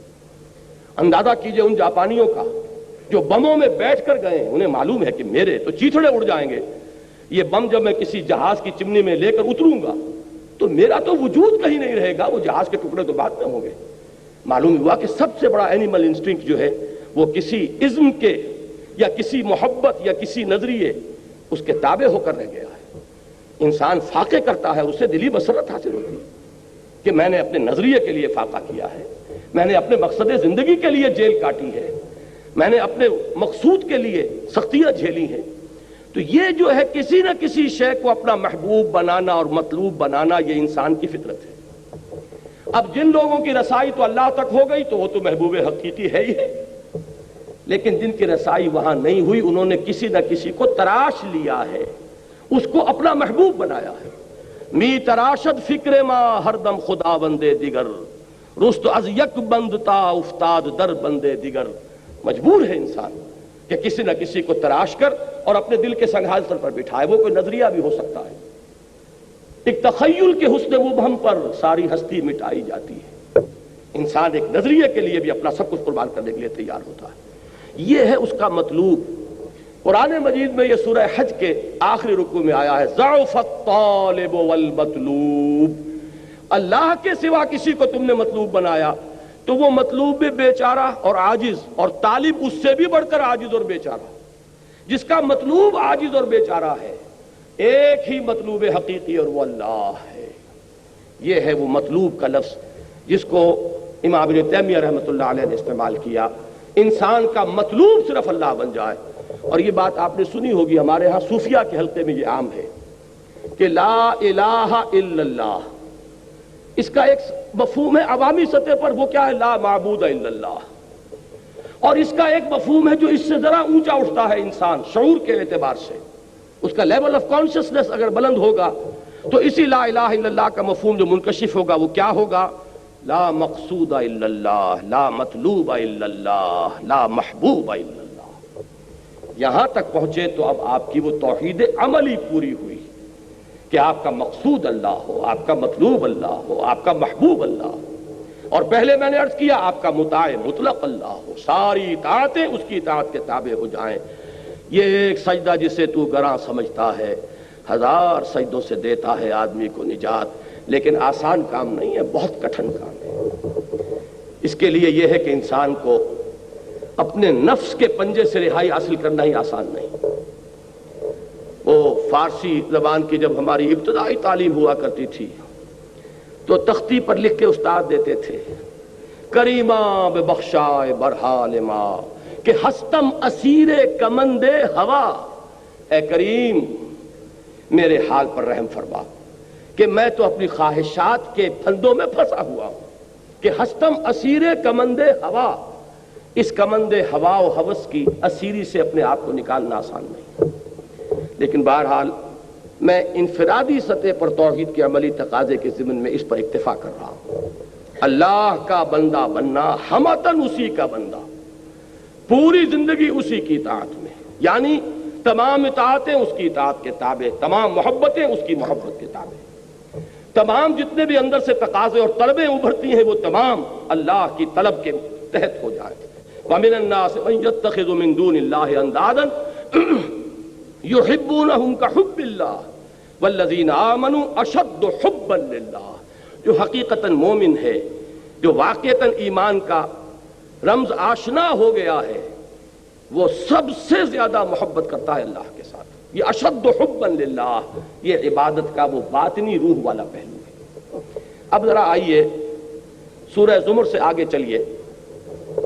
سورہ مومن کی میں صرف ایک آیت کا حوالہ دوں گا، وہ یہاں پر طبع شدہ نہیں ہے کیونکہ وہ میری گفتگو میں اس وقت اصل فوکس میں وہ پوائنٹ نہیں ہے، لیکن یہ کہ اس کو ضمن نوٹ کر لیجئے، چونکہ حدیث میں آتا ہے کہ الدعاء مخ العبادہ، الدعاء هو العبادہ، دعا جو ہے وہ عبادت کا اصل جوہر ہے، بلکہ اس سے بھی آگے بڑھ کر دعا ہی اصل عبادت ہے۔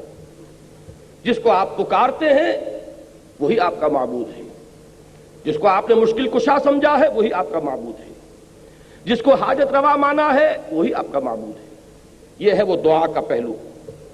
اس دعا کے ضمن میں اگرچہ قرآن مجید میں دوسرے مقامات پر لا تدعوا مع اللہ احدا، دیکھو اللہ کے سوا کسی اور کو مت پکارنا، اللہ کے ساتھ کسی اور کو شامل نہ کر لینا، یہ شرک فی الدعا ہے۔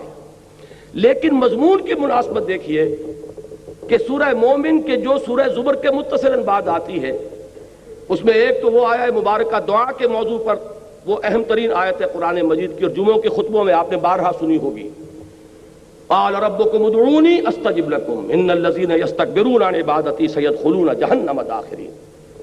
تمہارے رب نے یہ فرمایا ہے پکارو مجھے، مانگو مجھ سے، میں تمہاری دعائیں قبول کروں گا۔ اور چونکہ دعا ہی عبادت ہے لہذا فرمایا وہ لوگ جو بربنائے استکبار میری عبادت اور مجھ سے مانگنے سے ابا کرتے ہیں انہیں ذلیل و خوار ہو کر جہنم کا ایندھن بننا پڑے گا۔ تو اللہ کو پکارو، اللہ سے مانگو۔ لیکن یہ کہ اس سورہ زمر کے ساتھ جو اس کا ربط و تعلق ہے وہ واضح ہوتا ہے آیات نمبر 65 اور 66 میں۔ یہ آیت نمبر 60 تھی جو ابھی میں نے آپ کو سنائی۔ آیت نمبر 65 ہے هو الحی لا الہ الا ہو فادعوہ مخلصین لہ الدین۔ دیکھیے وہی لفظ یہاں آ گیا، وہ اللہ ہے، وہ زندہ جاوید ہستی کے جس کے سوا کوئی معبود نہیں، بس پکارو اسے، اس کے لیے اپنی اطاعت کو خالص کرتے ہو۔ اگر دعائیں کرتے رہو اور اخلاص فی الاطاعت نہیں ہے، دعائیں تمہارے منہ پر دے ماری جائیں گی۔ یہ دعا کوئی میکینیکل پروسیس نہیں ہے۔ یہ جو آج بہت سے لوگ سوال کرتے ہیں کیا وجہ ہے ہماری دعائیں قبول نہیں ہوتی، پہلے لوگوں کی دعائیں قبول ہوتی تھی۔ نبی اکرم صلی اللہ علیہ وسلم نے اس کی وضاحت کر دی ہے۔ آپ نے نقشہ کھینچا ہے کہ ایک شخص ہے جو بہت دور سے سفر کر کے حرمین پہنچا ہوا ہے، ملتزم سے چمٹا ہوا ہے، یا جبل نور پر دھینگا مشتی کر کے اوپر پہنچا ہوا ہے، سب سے اوپر پہلوان قسم کا آدمی، اور اس نے ہاتھ اٹھائے ہوئے ہیں اور پکار رہا ہے اللہ کو، رجلاً اشعث اکبر یطیل السفر، بڑا لمبا سفر کر کے آیا ہے، کپڑے غبار آلود ہیں، بال گردے سے اٹے ہوئے ہیں، یمد یدیہ الی السماء، اور اپنے دونوں ہاتھ آسمان کی طرف پھیلا رہا، یا رب یا رب، وَأَنَّا يُسْتَجَابُ لِذَلِكَ، اس شخص کی دعا کیسے قبول ہو، وَمَطْعَمُهُ حَرَامٌ وَمَلْبَسُهُ حَرَامٌ وَغُذِيَ بِالْحَرَامِ، حالانکہ اس کا کھایا ہوا حرام کا ہے، اس کا پہنا ہوا حرام کا ہے، اس کا جسم حرام سے بنا ہے، حرام غذا سے تن و توش بنایا ہوا ہے، یہ چیز اس کی دعا کے لیے ایک حجاب بن گئی ہے، کیسے قبول ہو؟ فَأَنَّا يُسْتَجَابُ لِذَلِكَ، ایسے شخص کی دعا قبول ہو تو کیسے ہو؟ آپ کو کتابیں ملیں گی، دعا کی قبولیت کے مقامات کون کون سے ہیں، دعا کی قبولیت کے اوقات کون کون سے ہیں، یہ ساری چیزیں جمع ہو گئیں۔ اس سے زیادہ متبرک مقام کوئی ہوگا؟ اس سے زیادہ مقدس مقام کوئی ہوگا؟ وہاں پر پہنچ کر بھی انسان دعائیں مانگ رہا ہے اور دعائیں اس کے منہ پر دے ماری جا رہی ہیں، کیوں کہ مخلصین لہ الدین، یہ شان نہیں، یہ نہیں ہے تو دعا نہیں۔ ہاں یہ بات ذہن میں رکھیے کہ در توبہ جو ہے وہ واہ ہے، کھلا ہوا ہے، آج توبہ کرے، وہیں پہنچ کر توبہ کرے، پختہ عزم کرے کہ پروردگار آج سے اخلاص فی الدین کے ساتھ تیری بندگی کروں گا، جو کچھ ہو چکا ہے اس کو معاف فرما دے، آئندہ کے لیے ایک عزم مصمم کرتا ہوں، تو توبہ کا دروازہ کھلا ہے، ما لم یغرغر، جب تک کہ موت کے آثار شروع نہ ہو جائیں توبہ کا دروازہ کھلا ہے۔ باز آ ہرچ ہستی باز آ، گر کافر و گبر و بت پرستی باز آ، این درگاہ ماں درگاہ نومیدی نیست، 100 بار اگر توبہ شکستی باز آ۔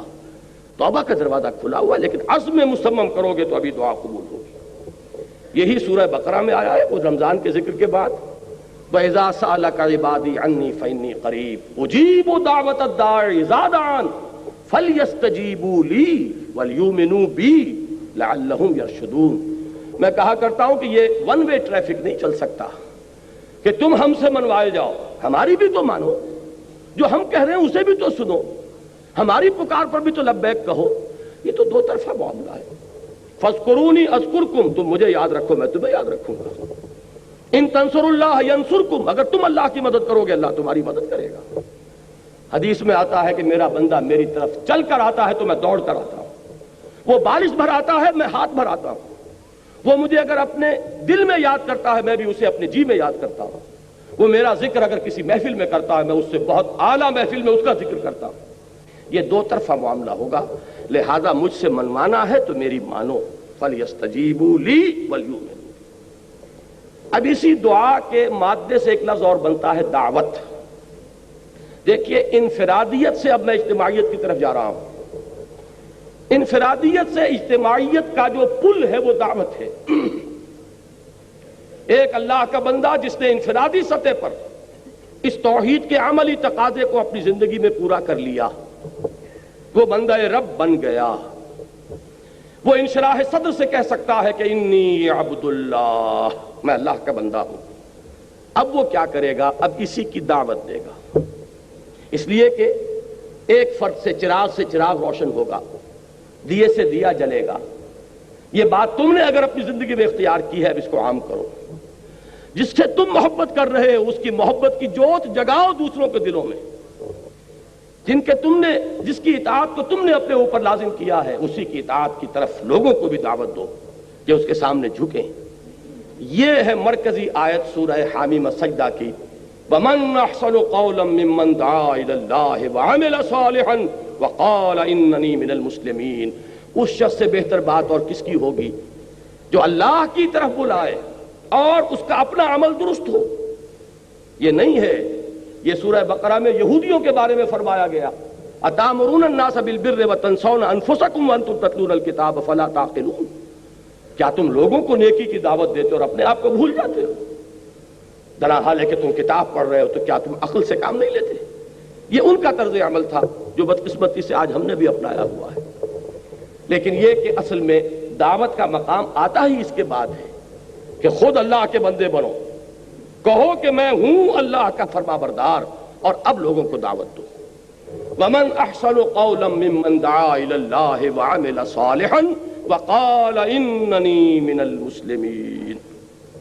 یہ ہے سورہ حامیم السجدہ کی مرکزی آیت۔ اب اس دعوت کا ہدف کیا ہے، یہ ہے میری گفتگو کا اہم ترین حصہ۔ اس دعوت کا ہدف کیا ہے؟ کیا صرف کچھ نمازیں پڑھنے والوں کی تعداد زیادہ کر دینا؟ کیا صرف کچھ داڑھی والوں کی تعداد کا تناسب معاشرے میں بڑھا دینا؟ کیا شے ہے؟ یقیناً جب اسلامی دعوت ہوگی تو اس سے یقیناً نماز پڑھنے والوں کی تعداد زیادہ ہوگی۔ جو بھی اس دعوت کو قبول کریں گے وہ اتباع سنت میں حضور صلی اللہ علیہ وسلم کی سنت کی پیروی کرتے ہوئے داڑھی بھی رکھیں گے۔ لیکن کیا یہ اصل ہدف ہے؟ اس لیے کہ ہر کوشش کو آپ ایسس کرتے ہیں ہدف کے حوالے سے۔ ٹارگٹ کیا تھا؟ جانا کہاں تھا؟ مقصود کیا ہے؟ منزل کیا ہے؟ اس کے اعتبار سے اسسمنٹ ہوگی کہ کچھ آگے بڑھے کہ نہیں بڑھے، کوئی قدم ہمارا آگے بڑھ رہا ہے یا مار ٹائم کر رہے ہیں ایک جگہ پر کھڑے ہوئے۔ حرکت تو ہے لیکن کوئی فاصلہ طے نہیں ہو رہا۔ یہ سارا اصل میں ود ریفرنس ٹو دی گول، جو بھی آپ کا ہدف ہے۔ ہدف کیا ہے اس دعوت کا؟ وہ ہے جو سورہ شورى کی یہ آیات 13 تا 15 جو اس موضوع پر قرآن مجید کا ضربہ سلام ہے۔ شرع لکم من الدین، تمہارے لیے بھی مقرر کیا ہے دین میں سے یا دین کے بارے میں، یہ دونوں ترجمے ہو سکتے ہیں، لیکن نتیجے کے اعتبار سے کوئی فرق واقع نہیں ہوگا مفہوم میں۔ اب اتنا وقت نہیں ہے کہ میں ان کی باریکیوں میں جاؤں۔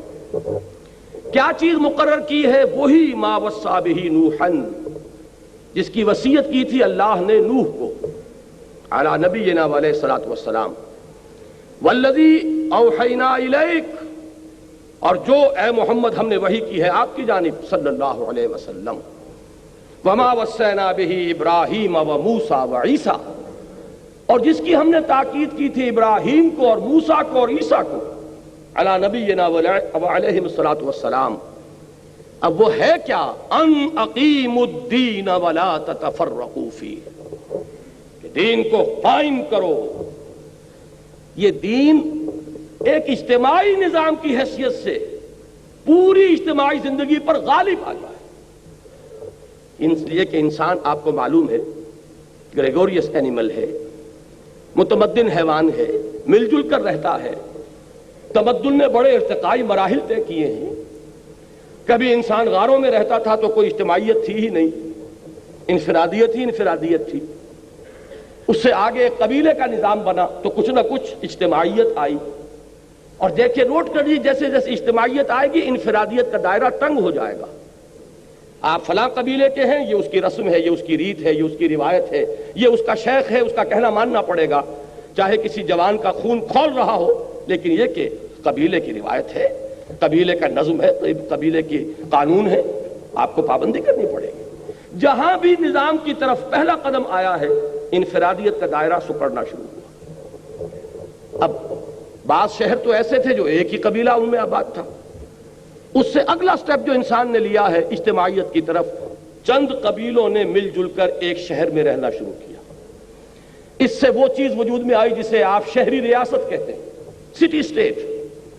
اس لیے کہ جب چند قبیلے رہیں گے تو ایک تو ان کا اپنا اپنا یونٹ ہے، ان کے اپنے رسوم ہیں، رواجات ہیں، ان کی اپنی روایات ہیں، لیکن یہ کہ جو انٹر ایکشن ہوگا ان کے مابین، اس کے لیے کچھ نہ کچھ طے کرنا پڑے گا، کچھ نہ کچھ اصول ہوں گے، وہ لکھے ہوئے ہوں یا نہ ہوں، اس سے کوئی فرق واقع نہیں ہوتا، لیکن کچھ نہ کچھ ایک دستور جو ہے وہ بالکل ایک ابتدائی اور پریمیٹیو فارم میں وہ پیدا ہو جائے گا جبکہ دو قبیلے ایک جگہ رہیں گے۔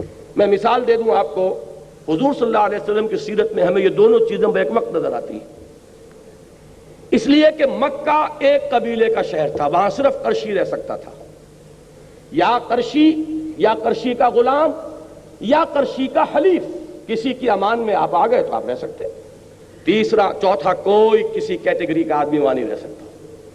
وہ تھا ایک قبیلے کا شہر، تمدن کے اعتبار سے یہ زیادہ پریمیٹیو تھا۔ مدینہ منورہ 5 قبیلوں کا شہر تھا، تمدن کے اعتبار سے ایک سٹیپ فارورڈ، اس لیے کہ 3 قبیلے یہود کے آباد تھے، بنو نذیر، بنو قینقاع، بنو قریظہ، اور 2 تھے اصل عرب قبائل جو یمن سے آ کر آباد ہوئے، اوس اور خزرج۔ اب ظاہر بات ہے کہ ان کے مابین کچھ نہ کچھ طے ہوگا، قبیلے کا اپنا نظام تو چلے گا اپنی روایات کے مطابق، لیکن یہ کہ آپس میں معاملہ ہوگا تو کیسے ہوگا، کچھ نہ کچھ بات طے کرنی ہوگی. اور یہ بات شاید عجیب لگے بہت سے حضرات کو جن کے علم میں پہلے نہ ہو کہ ان کے ہاں یہ طے تھا کہ ایک اوسی کی قیمت کے مقابلے میں خزرجی کی قیمت 3 گنا ہوگی. اس لیے کہ خزرج بڑا قبیلہ تھا، اوس چھوٹا تھا. تو اگر کوئی خزرجی قتل کر دے اوسی کو تو فرض کیجئے کہ 10,000 دینے پڑے. تو اگر کوئی اوسی قتل کر دے گا خزرجی کو تو 30,000 دینے پڑیں گے. اب آپ سوچئے کہ جو اوسی نوجوان ہوتے ہوں گے ان کے خون کھولتے ہوں گے کہ نہیں، کہ کیا میرے خون کی قیمت اس خزرجی کے مقابلے میں ابتہائی ہے، یہ مجھ سے کوئی اعلیٰ تر انسان ہے. لیکن یہ کہ طے ہے، قبیلے کا آپس میں معاملہ بنا ہوا ہے، ماننا پڑے گا. تو یہ سٹی اسٹیٹ قائم کی. سٹی اسٹیٹ سے آگے بڑھے آپ تو اب بڑی بڑی مملکتیں، ایمپائرز. اور حضور کے زمانے میں بھی یہ 2 ایمپائرز تھے، Roman empire and the Persian empire. یہ 2 عظیم اس وقت کی سپر پاورز تھیں. تاریخ کئی صدیوں سے جھولا جھول رہی تھی ان دونوں کے مابین. کبھی رومی آگے بڑھتے تھے، ایرانیوں کو دھکیل دیتے تھے پیچھے. کبھی ایرانی آگے بڑھتے تھے، رومیوں کو دھکیل دیتے تھے. کبھی تو وہ بالکل یورپ تک جا پہنچاتے تھے، جیسے کہ خسرو کے زمانے میں، سائرس کے زمانے میں ہوا ہے. بہرحال یہ بھی جو تمدن کی سطح ہے موجود تھی. اس کے بعد اب ایک سٹیپ اس کے بعد سے آج تک انسان نے لیا ہے، اور وہ یہ ہے کہ اب کانسیپٹ آف سٹیٹ، ریاست کا تصور. پہلے ریاست اور حکومت گڈمڈ تھے. آپ حکومت کے وفادار ہیں کہ ریاست کے وفادار ہیں، اس میں کوئی فرق نہیں تھا. جو بھی حاکم کے خلاف اگر کھڑا ہو گیا تو باغی قرار پایا. حضرت حسین رضی اللہ تعالیٰ عنہ کا معاملہ کیا تھا. لیکن آج انسان کا تمدن جو ہے ایک قدم اور آگے جا چکا ہے. اب ریاست علیحدہ ہے، حکومت علیحدہ ہے. ریاست ہے اصل شے جس کی وفاداری ہے، ریاست ہے کہ جس کے ساتھ آپ کا تعلق ہے. حکومت کو تو بنانا یہ آج عوام کا حق تسلیم کیا گیا. بنائیں یا بگاڑ دیں، ختم کر دیں، بدل دیں. تو یہ جو کانسیپٹ ہے اسٹیٹ کا، اب یہاں بات بہت آسان ہو گئی ہے کہ توحید کا عملی تقاضا اجتماعی سطح پر کیا ہوگا کہ ایک اسلامی ریاست جو بہمہ وجوہ اسلامی ہو، جو پوری انسانی زندگی اور اس کے جملہ اجتماعی پہلوؤں کو اپنے احاطے میں لے لے، اس پر اللہ کا دین غالب ہو جائے. زندگی کا کوئی گوشہ اس کے دائرے سے باہر نہ رہے. سماجی نظام ہو تو اس کے تحت، معاشی نظام ہو تو اس کے تحت، سیاسی نظام ہو تو اس کے تحت، قانون فوجداری ہو تو اس کا، قانون دیوانی ہو تو اس کا، قانون شہادت ہو تو اس کا، قانون وراثت ہو تو اس کا. اس میں صرف ایکوموڈیٹ کرتی ہے اسلامی ریاست کہ مائنورٹیز کو پرسنل لا میں ان کو اجازت دے دی جائے گی. وہ عبادت جس طرح چاہیں کریں، شادی بیاہ جیسے چاہیں کر لیں، نکاح طلاق کے جو قوانین چاہیں بنا لیں. لیکن یہ ہے کہ لا آف دی لینڈ وہ اللہ کا ہوگا. یہ ہے اقامت دین. دین کو ایک نظام کی حیثیت سے قائم کر دینا کہ وہ صرف انفرادی افیئر بن کر نہ رہ جائے. میں نے تو جیسا کہ عرض کیا تھا نا کہ وہ ہمارے ہاں تو انفرادی بھی نہیں رہا، وہ صرف عقیدے کی چیز بن کر رہ گیا ہے. یہ توحید کی تکمیل جو ہوگی اس وقت ہوگی، وہ جس کو اقبال نے کہا ہے نا کہ وقت فرصت ہے کہاں، کام ابھی باقی ہے، نور توحید کا اتمام ابھی باقی ہے. یہ نور توحید کا اتمام کب ہوگا؟ جبکہ پورے اجتماعی نظام پر اللہ کا دین غالب ہو جائے. اب اس کو ذہن میں رکھیے. ایک اصطلاح تو اس کے لیے ہے یہ اقامت دین، جو یہاں دین کو قائم کرو. اس میں تھوڑا سا اشتباہ بعض حضرات پیدا کرتے ہیں کہ اس کا ترجمہ تو ہے دین کو قائم رکھو. اور میں عرض کیا کرتا ہوں، جیسے میں نے وہاں عرض کیا تھا کہ وقت نہیں ہے تفصیل میں جانے کا، ورنہ میں اس کی وضاحت کر دیتا کہ نتیجے کے اعتبار سے نہ اس میں فرق ہے نہ اس میں فرق ہے. اس قائم رکھو اور قائم کرو کا بہترین جو معاملہ سمجھ میں آ جائے گا وہ ایک خیمے کی مثال سے ہے. خیمہ اگر کھڑا ہے تو آپ اسے کھڑا رکھیں گے. خیمہ گر گیا ہو تو اسے کھڑا کریں گے. ان دونوں کا در حقیقت یہ ایک ہی چیز ہے، ایک ہی مفہوم ہے جس کو الفاظ میں آپ نے بدل دیا. فرض کیجئے خیمہ کھڑا ہے، استادہ ہے اور تیز آندھی آ گئی ہے. اب آپ کیا کریں گے؟ اس کی رسیوں کو مضبوط کریں گے، اس کے کھوٹوں کو اور مضبوطی کے ساتھ گاڑیں گے. ہو سکتا ہے کہ کوئی وقت آئے کہ آپ رسیوں کے ساتھ بھی اپنے آپ کو یعنی اس کو پکڑ کر کھڑے ہو جائیں، بانسوں کو پکڑ کر کھڑے ہو جائیں. یہ سب کوشش کیا ہوگی؟ خیمے کو قائم رکھنا. اگر وہ کھڑا ہے اور اگر خیمہ گر گیا ہو تو خیمے کو کھڑا کرنا، اب رکھنا جیمانی دارت۔ یہی ہے اقامت دین کا مفہوم۔ دین قائم ہے تو قائم رکھو، قائم نہیں ہے تو قائم کرو۔ ان اقیم الدین، کہ پوری اجتماعی زندگی میں اصل الاصول یہ ہو جائے۔ اب کیونکہ آج کی اس مجلس کی صدارت کر رہے ہیں ایک بہت ماہر اور ہمارے ہاں کے مشہور قانون کے جاننے والے اور اب کو قانون کے تحت فیصلے صادر کرنے والے، تو میں تھوڑا سا اور کچھ مجھے نظر آئے ہیں کالے کوٹ اور بھی کہ شاید ان کے لیے دلچسپی کی بات ہو یہ کہ واقعہ یہ ہے کہ اسلامی ریاست کے لیے صرف ایک دفعہ کافی ہے، ایک دفعہ جو ہمیشہ سے ہمارے ہاں دستوروں میں رہی ہے، ہر دستور میں رہی ہے۔ اور میں واقعتاً داد دیتا ہوں، مجھے معلوم نہیں کس نے یہ الفاظ اس کے قائم کیے اور فریم کیے ہیں، لیکن حقیقتاً نہایت جامع الفاظ ہیں۔ No legislation will be done repugnant to the Quran and the Sunnah. That's all. یہ بالکل کافی ہے، 100% آپریٹو اس کو کر دیجئے۔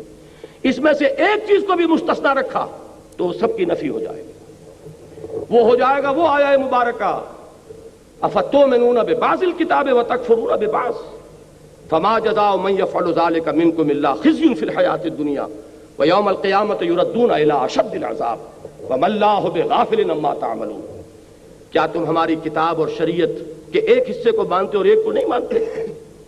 تو جو کوئی بھی تم میں سے یہ روش اختیار کرے گا اس کی سزا اس کے سوا اور کچھ نہیں ہے کہ اسے دنیا میں ذلیل و خوار کر دیا جائے اور قیامت کے دن شدید ترین عذاب میں جھونک دیا جائے۔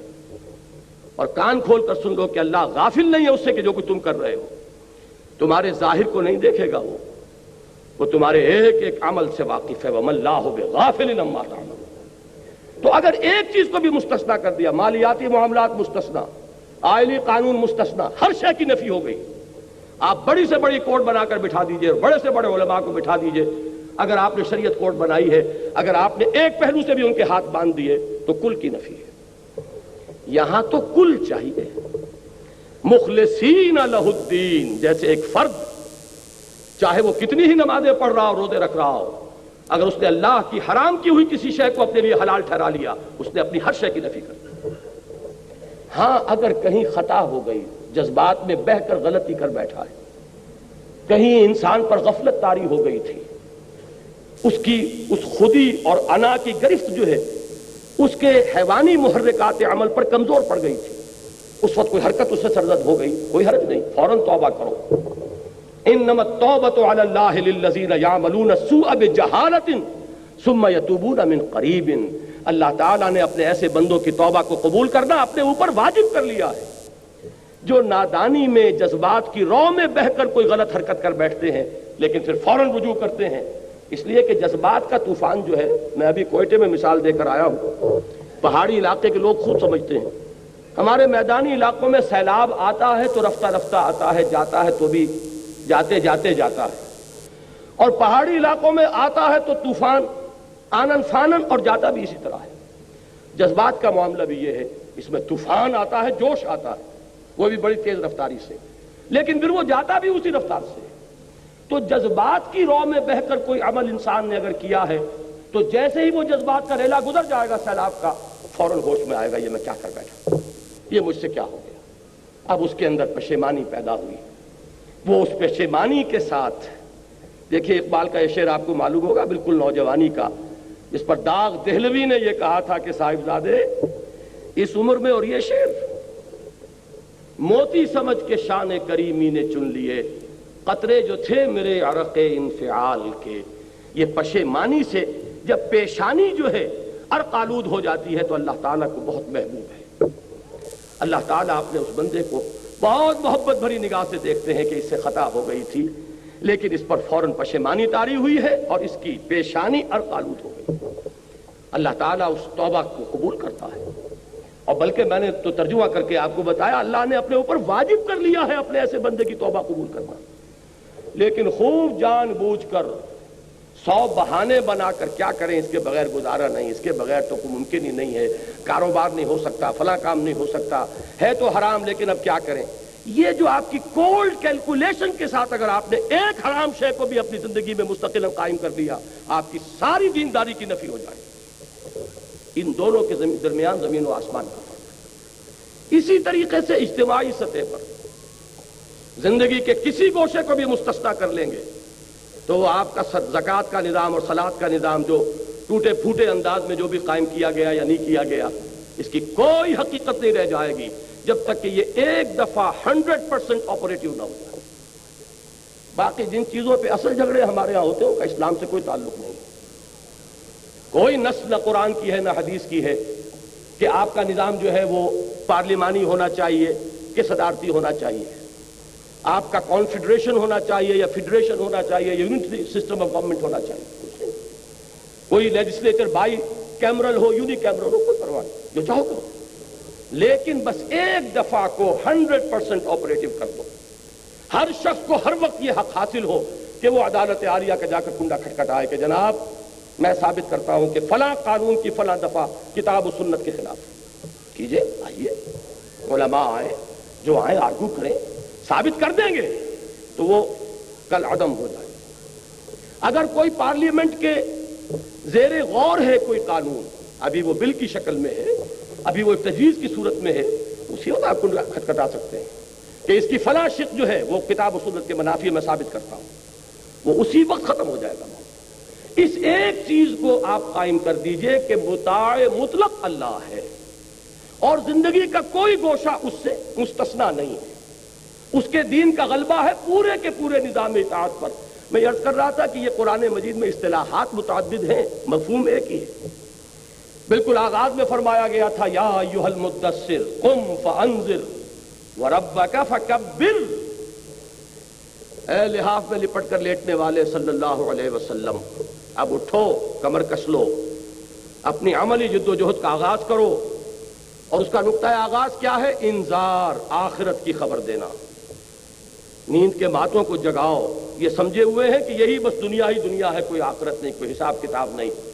انہیں بتاؤ کہ ایک دن اٹھنا ہے مرنے کے بعد اور اپنے رب کے حضور میں حاضری ہے اور جواب دہی ہے، اور تمہاری اس عملی جد و جہد کی منزل کیا ہے؟ تکبیر رب، رب کو بڑا کرو، یعنی رب کی بڑائی نافذ کرو، وہ نظام ہو جائے کہ جس میں مانا جائے کہ سپریم اتھارٹی اللہ ہے، ان الحکم الا للہ۔ اسی لیے میں نے سورہ بنی اسرائیل کی جو آخری آیت پڑھی تھی اپنے خطاب کے آغاز میں، وہ اس اعتبار سے کہ وہ آیت بھی میرے نزدیک توحید کے موضوع پر جامع ترین آیات میں سے قرآن مجید کی۔ قل الحمد للہ الذی لم یتخذ ولدا، کہو کہ کل شکر اور کل تعریف اس اللہ کے لیے جس نے کسی کو اپنا بیٹا اولاد نہیں بنایا۔ نمبر ایک، وَلَمْ يَكُنْ لَهُ شَرِيكٌ فِي الْمُلْكِ، اس کا کوئی ساجی نہیں ہے حکومت میں، حاکم حقیقی صرف وہ ہے۔ وَلَمْ يَكُنْ لَهُ وَلِيٌّ مِّنَ الذُّلِّ، نہ ہی اس کا کوئی دوست ہے اس کی کسی کمزوری کے باعث۔ تم دوستیاں پالتے ہو اپنی کمزوری کی وجہ سے کہ دوست کبھی کام آئے گا، جب اس وجہ سے کسی کی دوستی پالتے ہو تو دوست کی ناجائز بات بھی ماننی پڑتی ہے۔ اللہ کے دوست ہیں، اولیاء اللہ ہیں، لیکن کسی ظلم کے باعث نہیں ہے، کسی کمزوری کے باعث نہیں ہے کہ اس کا کوئی ولی اس سے کوئی ناروا بات تسلیم کرا سکے۔ وَكَبِّرْهُ تَكْبِيرًا، اور اسے بڑا کرو جیسے کہ اس کی بڑائی کا حق ہے۔ ہماری بدقسمتی ہے کہ تکبیر کے معنی بھی ہم نے سمجھ لی اللہ اکبر کہنا، بہت جوش آیا اور نعرہ تکبیر اور زور سے مارا نعرہ، اور ساری جو سٹیم آؤٹ ہو گیا سارا جوش وہیں کا وہیں، آگے عمل کے لیے کچھ رہتا ہی نہیں۔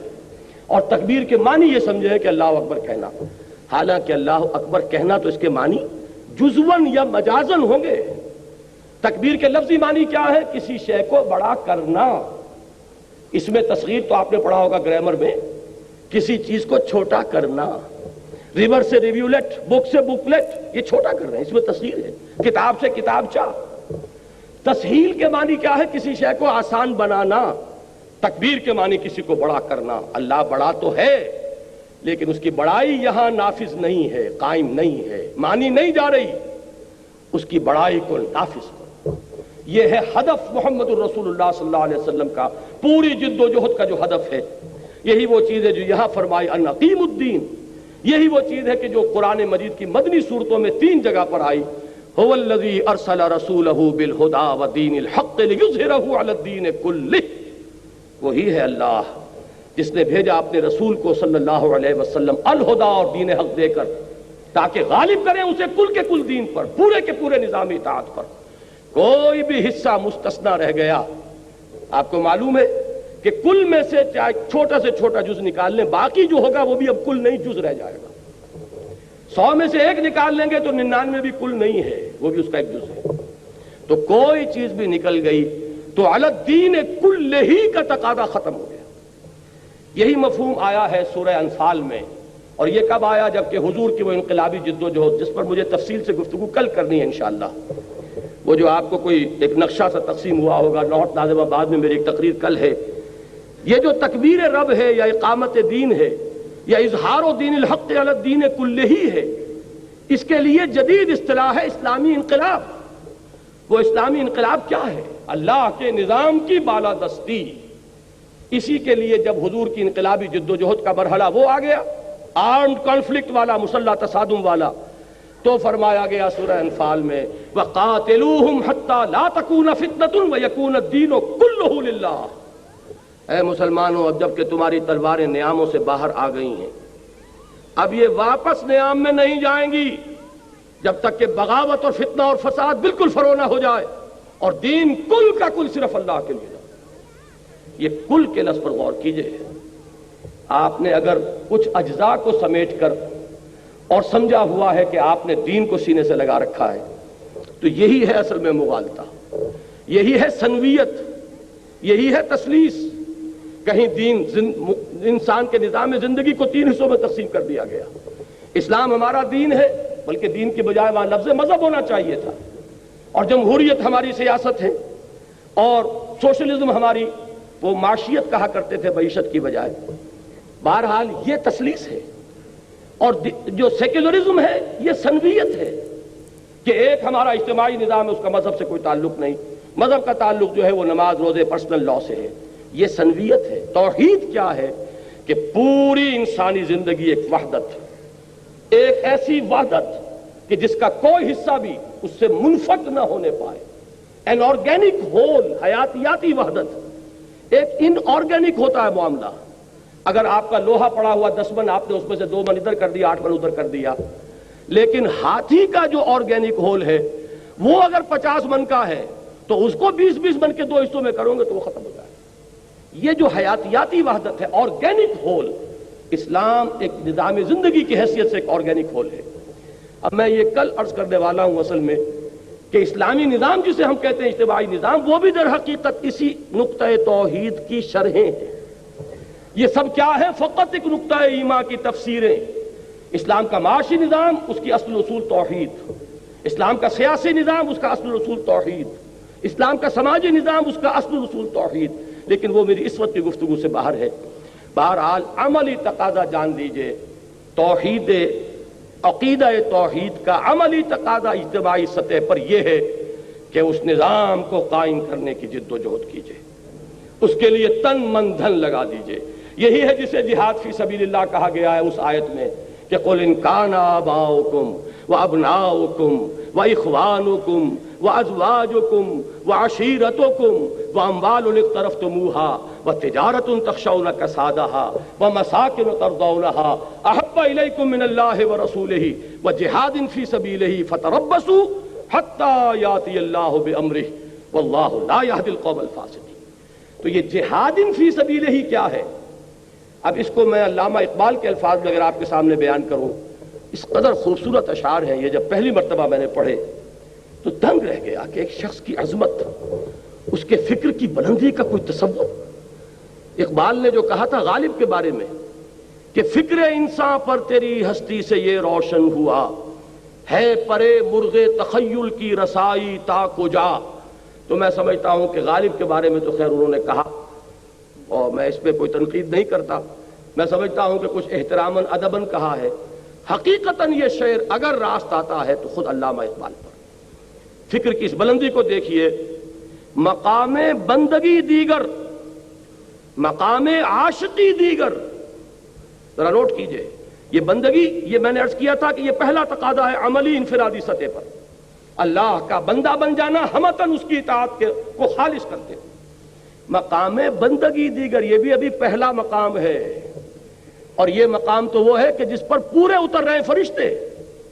مقام بندگی دیگر، مقام عاشقی دیگر، ز نوری سجدہ می خواہی، ز خاکی بے شذا خواہی۔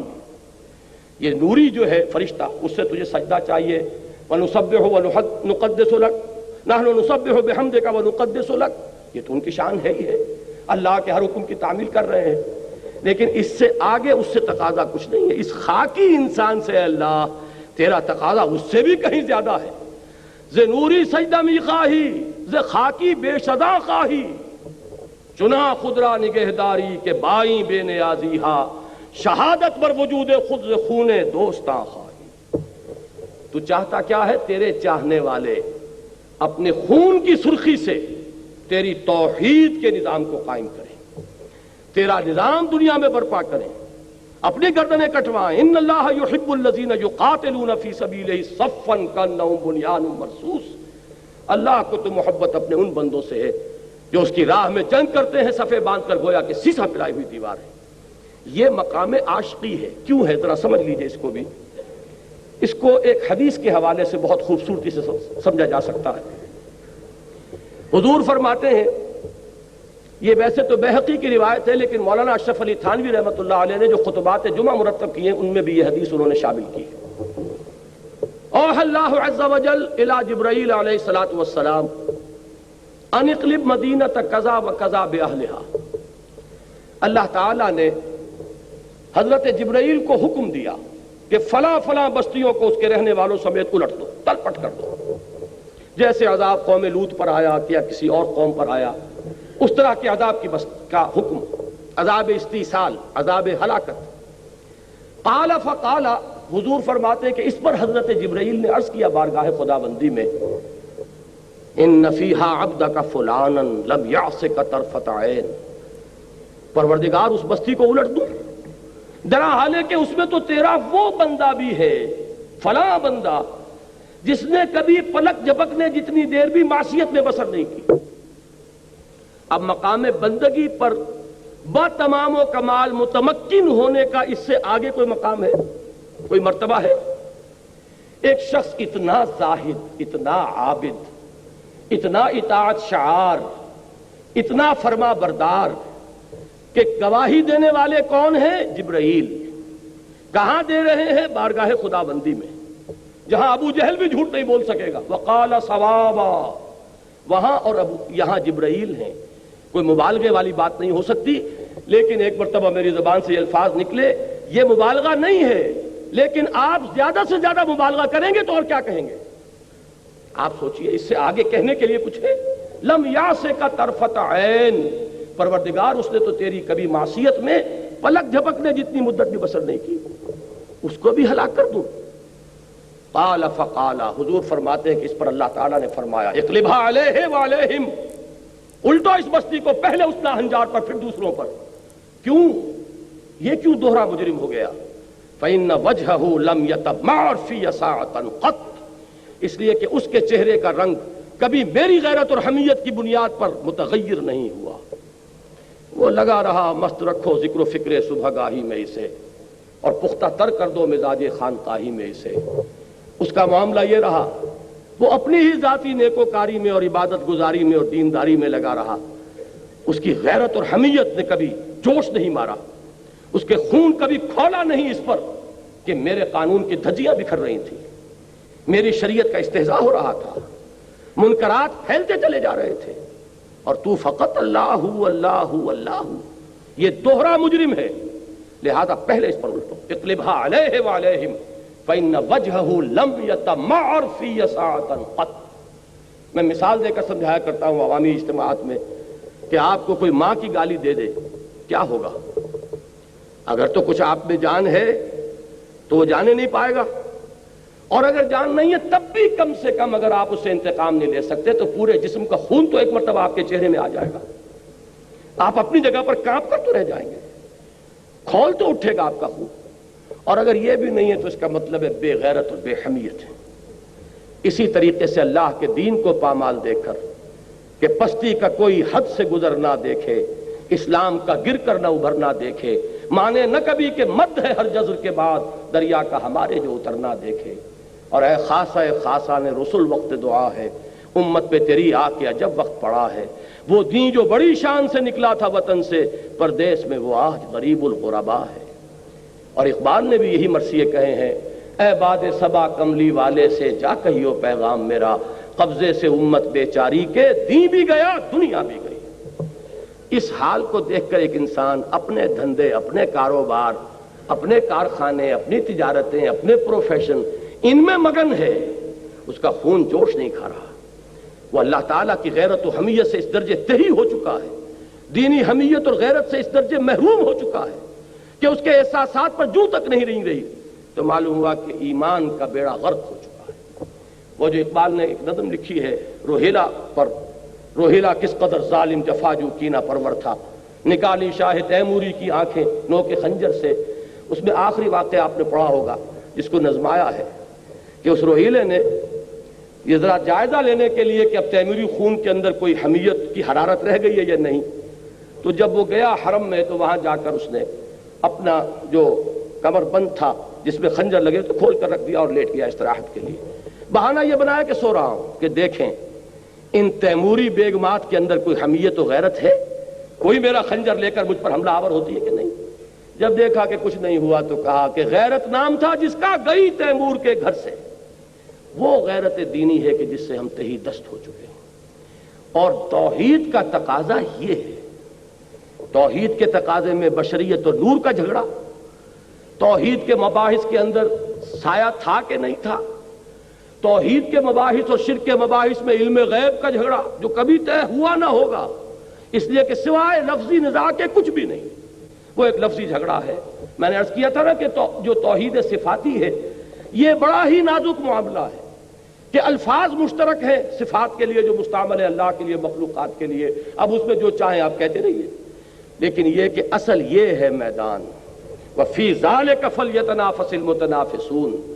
توحید کا تقاضا تو یہ ہوگا اس پورے کرۂ ارضی پر اللہ تعالیٰ کے دین کا غلبہ یہ میرے اور آپ کی زندگی کا مقصود بنے، میری زندگی کا مقصد تیرے دین کی سرفرازی، میں اسی لیے مسلمان، میں اسی لیے نمازی، اور اس کے لیے پہلی منزل کے طور پر اس مملکت خدا داد میں اللہ کے دین کے غلبے کے لیے تن من دھن لگانا۔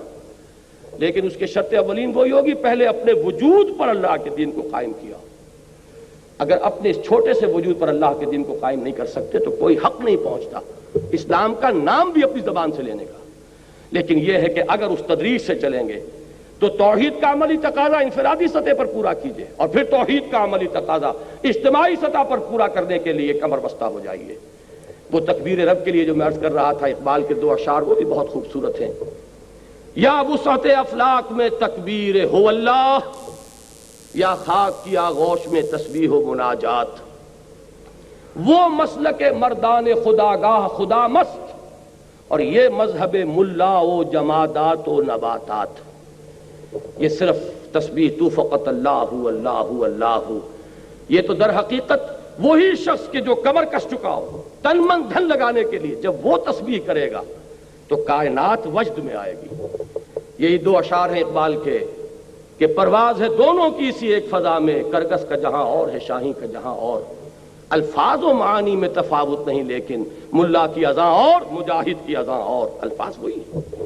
لیکن جو شخص اس کو اپنی زندگی کا مقصود بنا لے، اس کے لیے ہدف یہ ہے جانا ادھر ہے، هو الذی ارسل رسولہ بالہدی ودین الحق لیظہرہ علی الدین کلہ، اس میں تن من دھن لگانے کا اگر ایک پختہ ارادہ کر لے تو اب یہ گویا کہ توحید انفرادی سے توحید اجتماعی تک پیش قدمی کر رہا ہے۔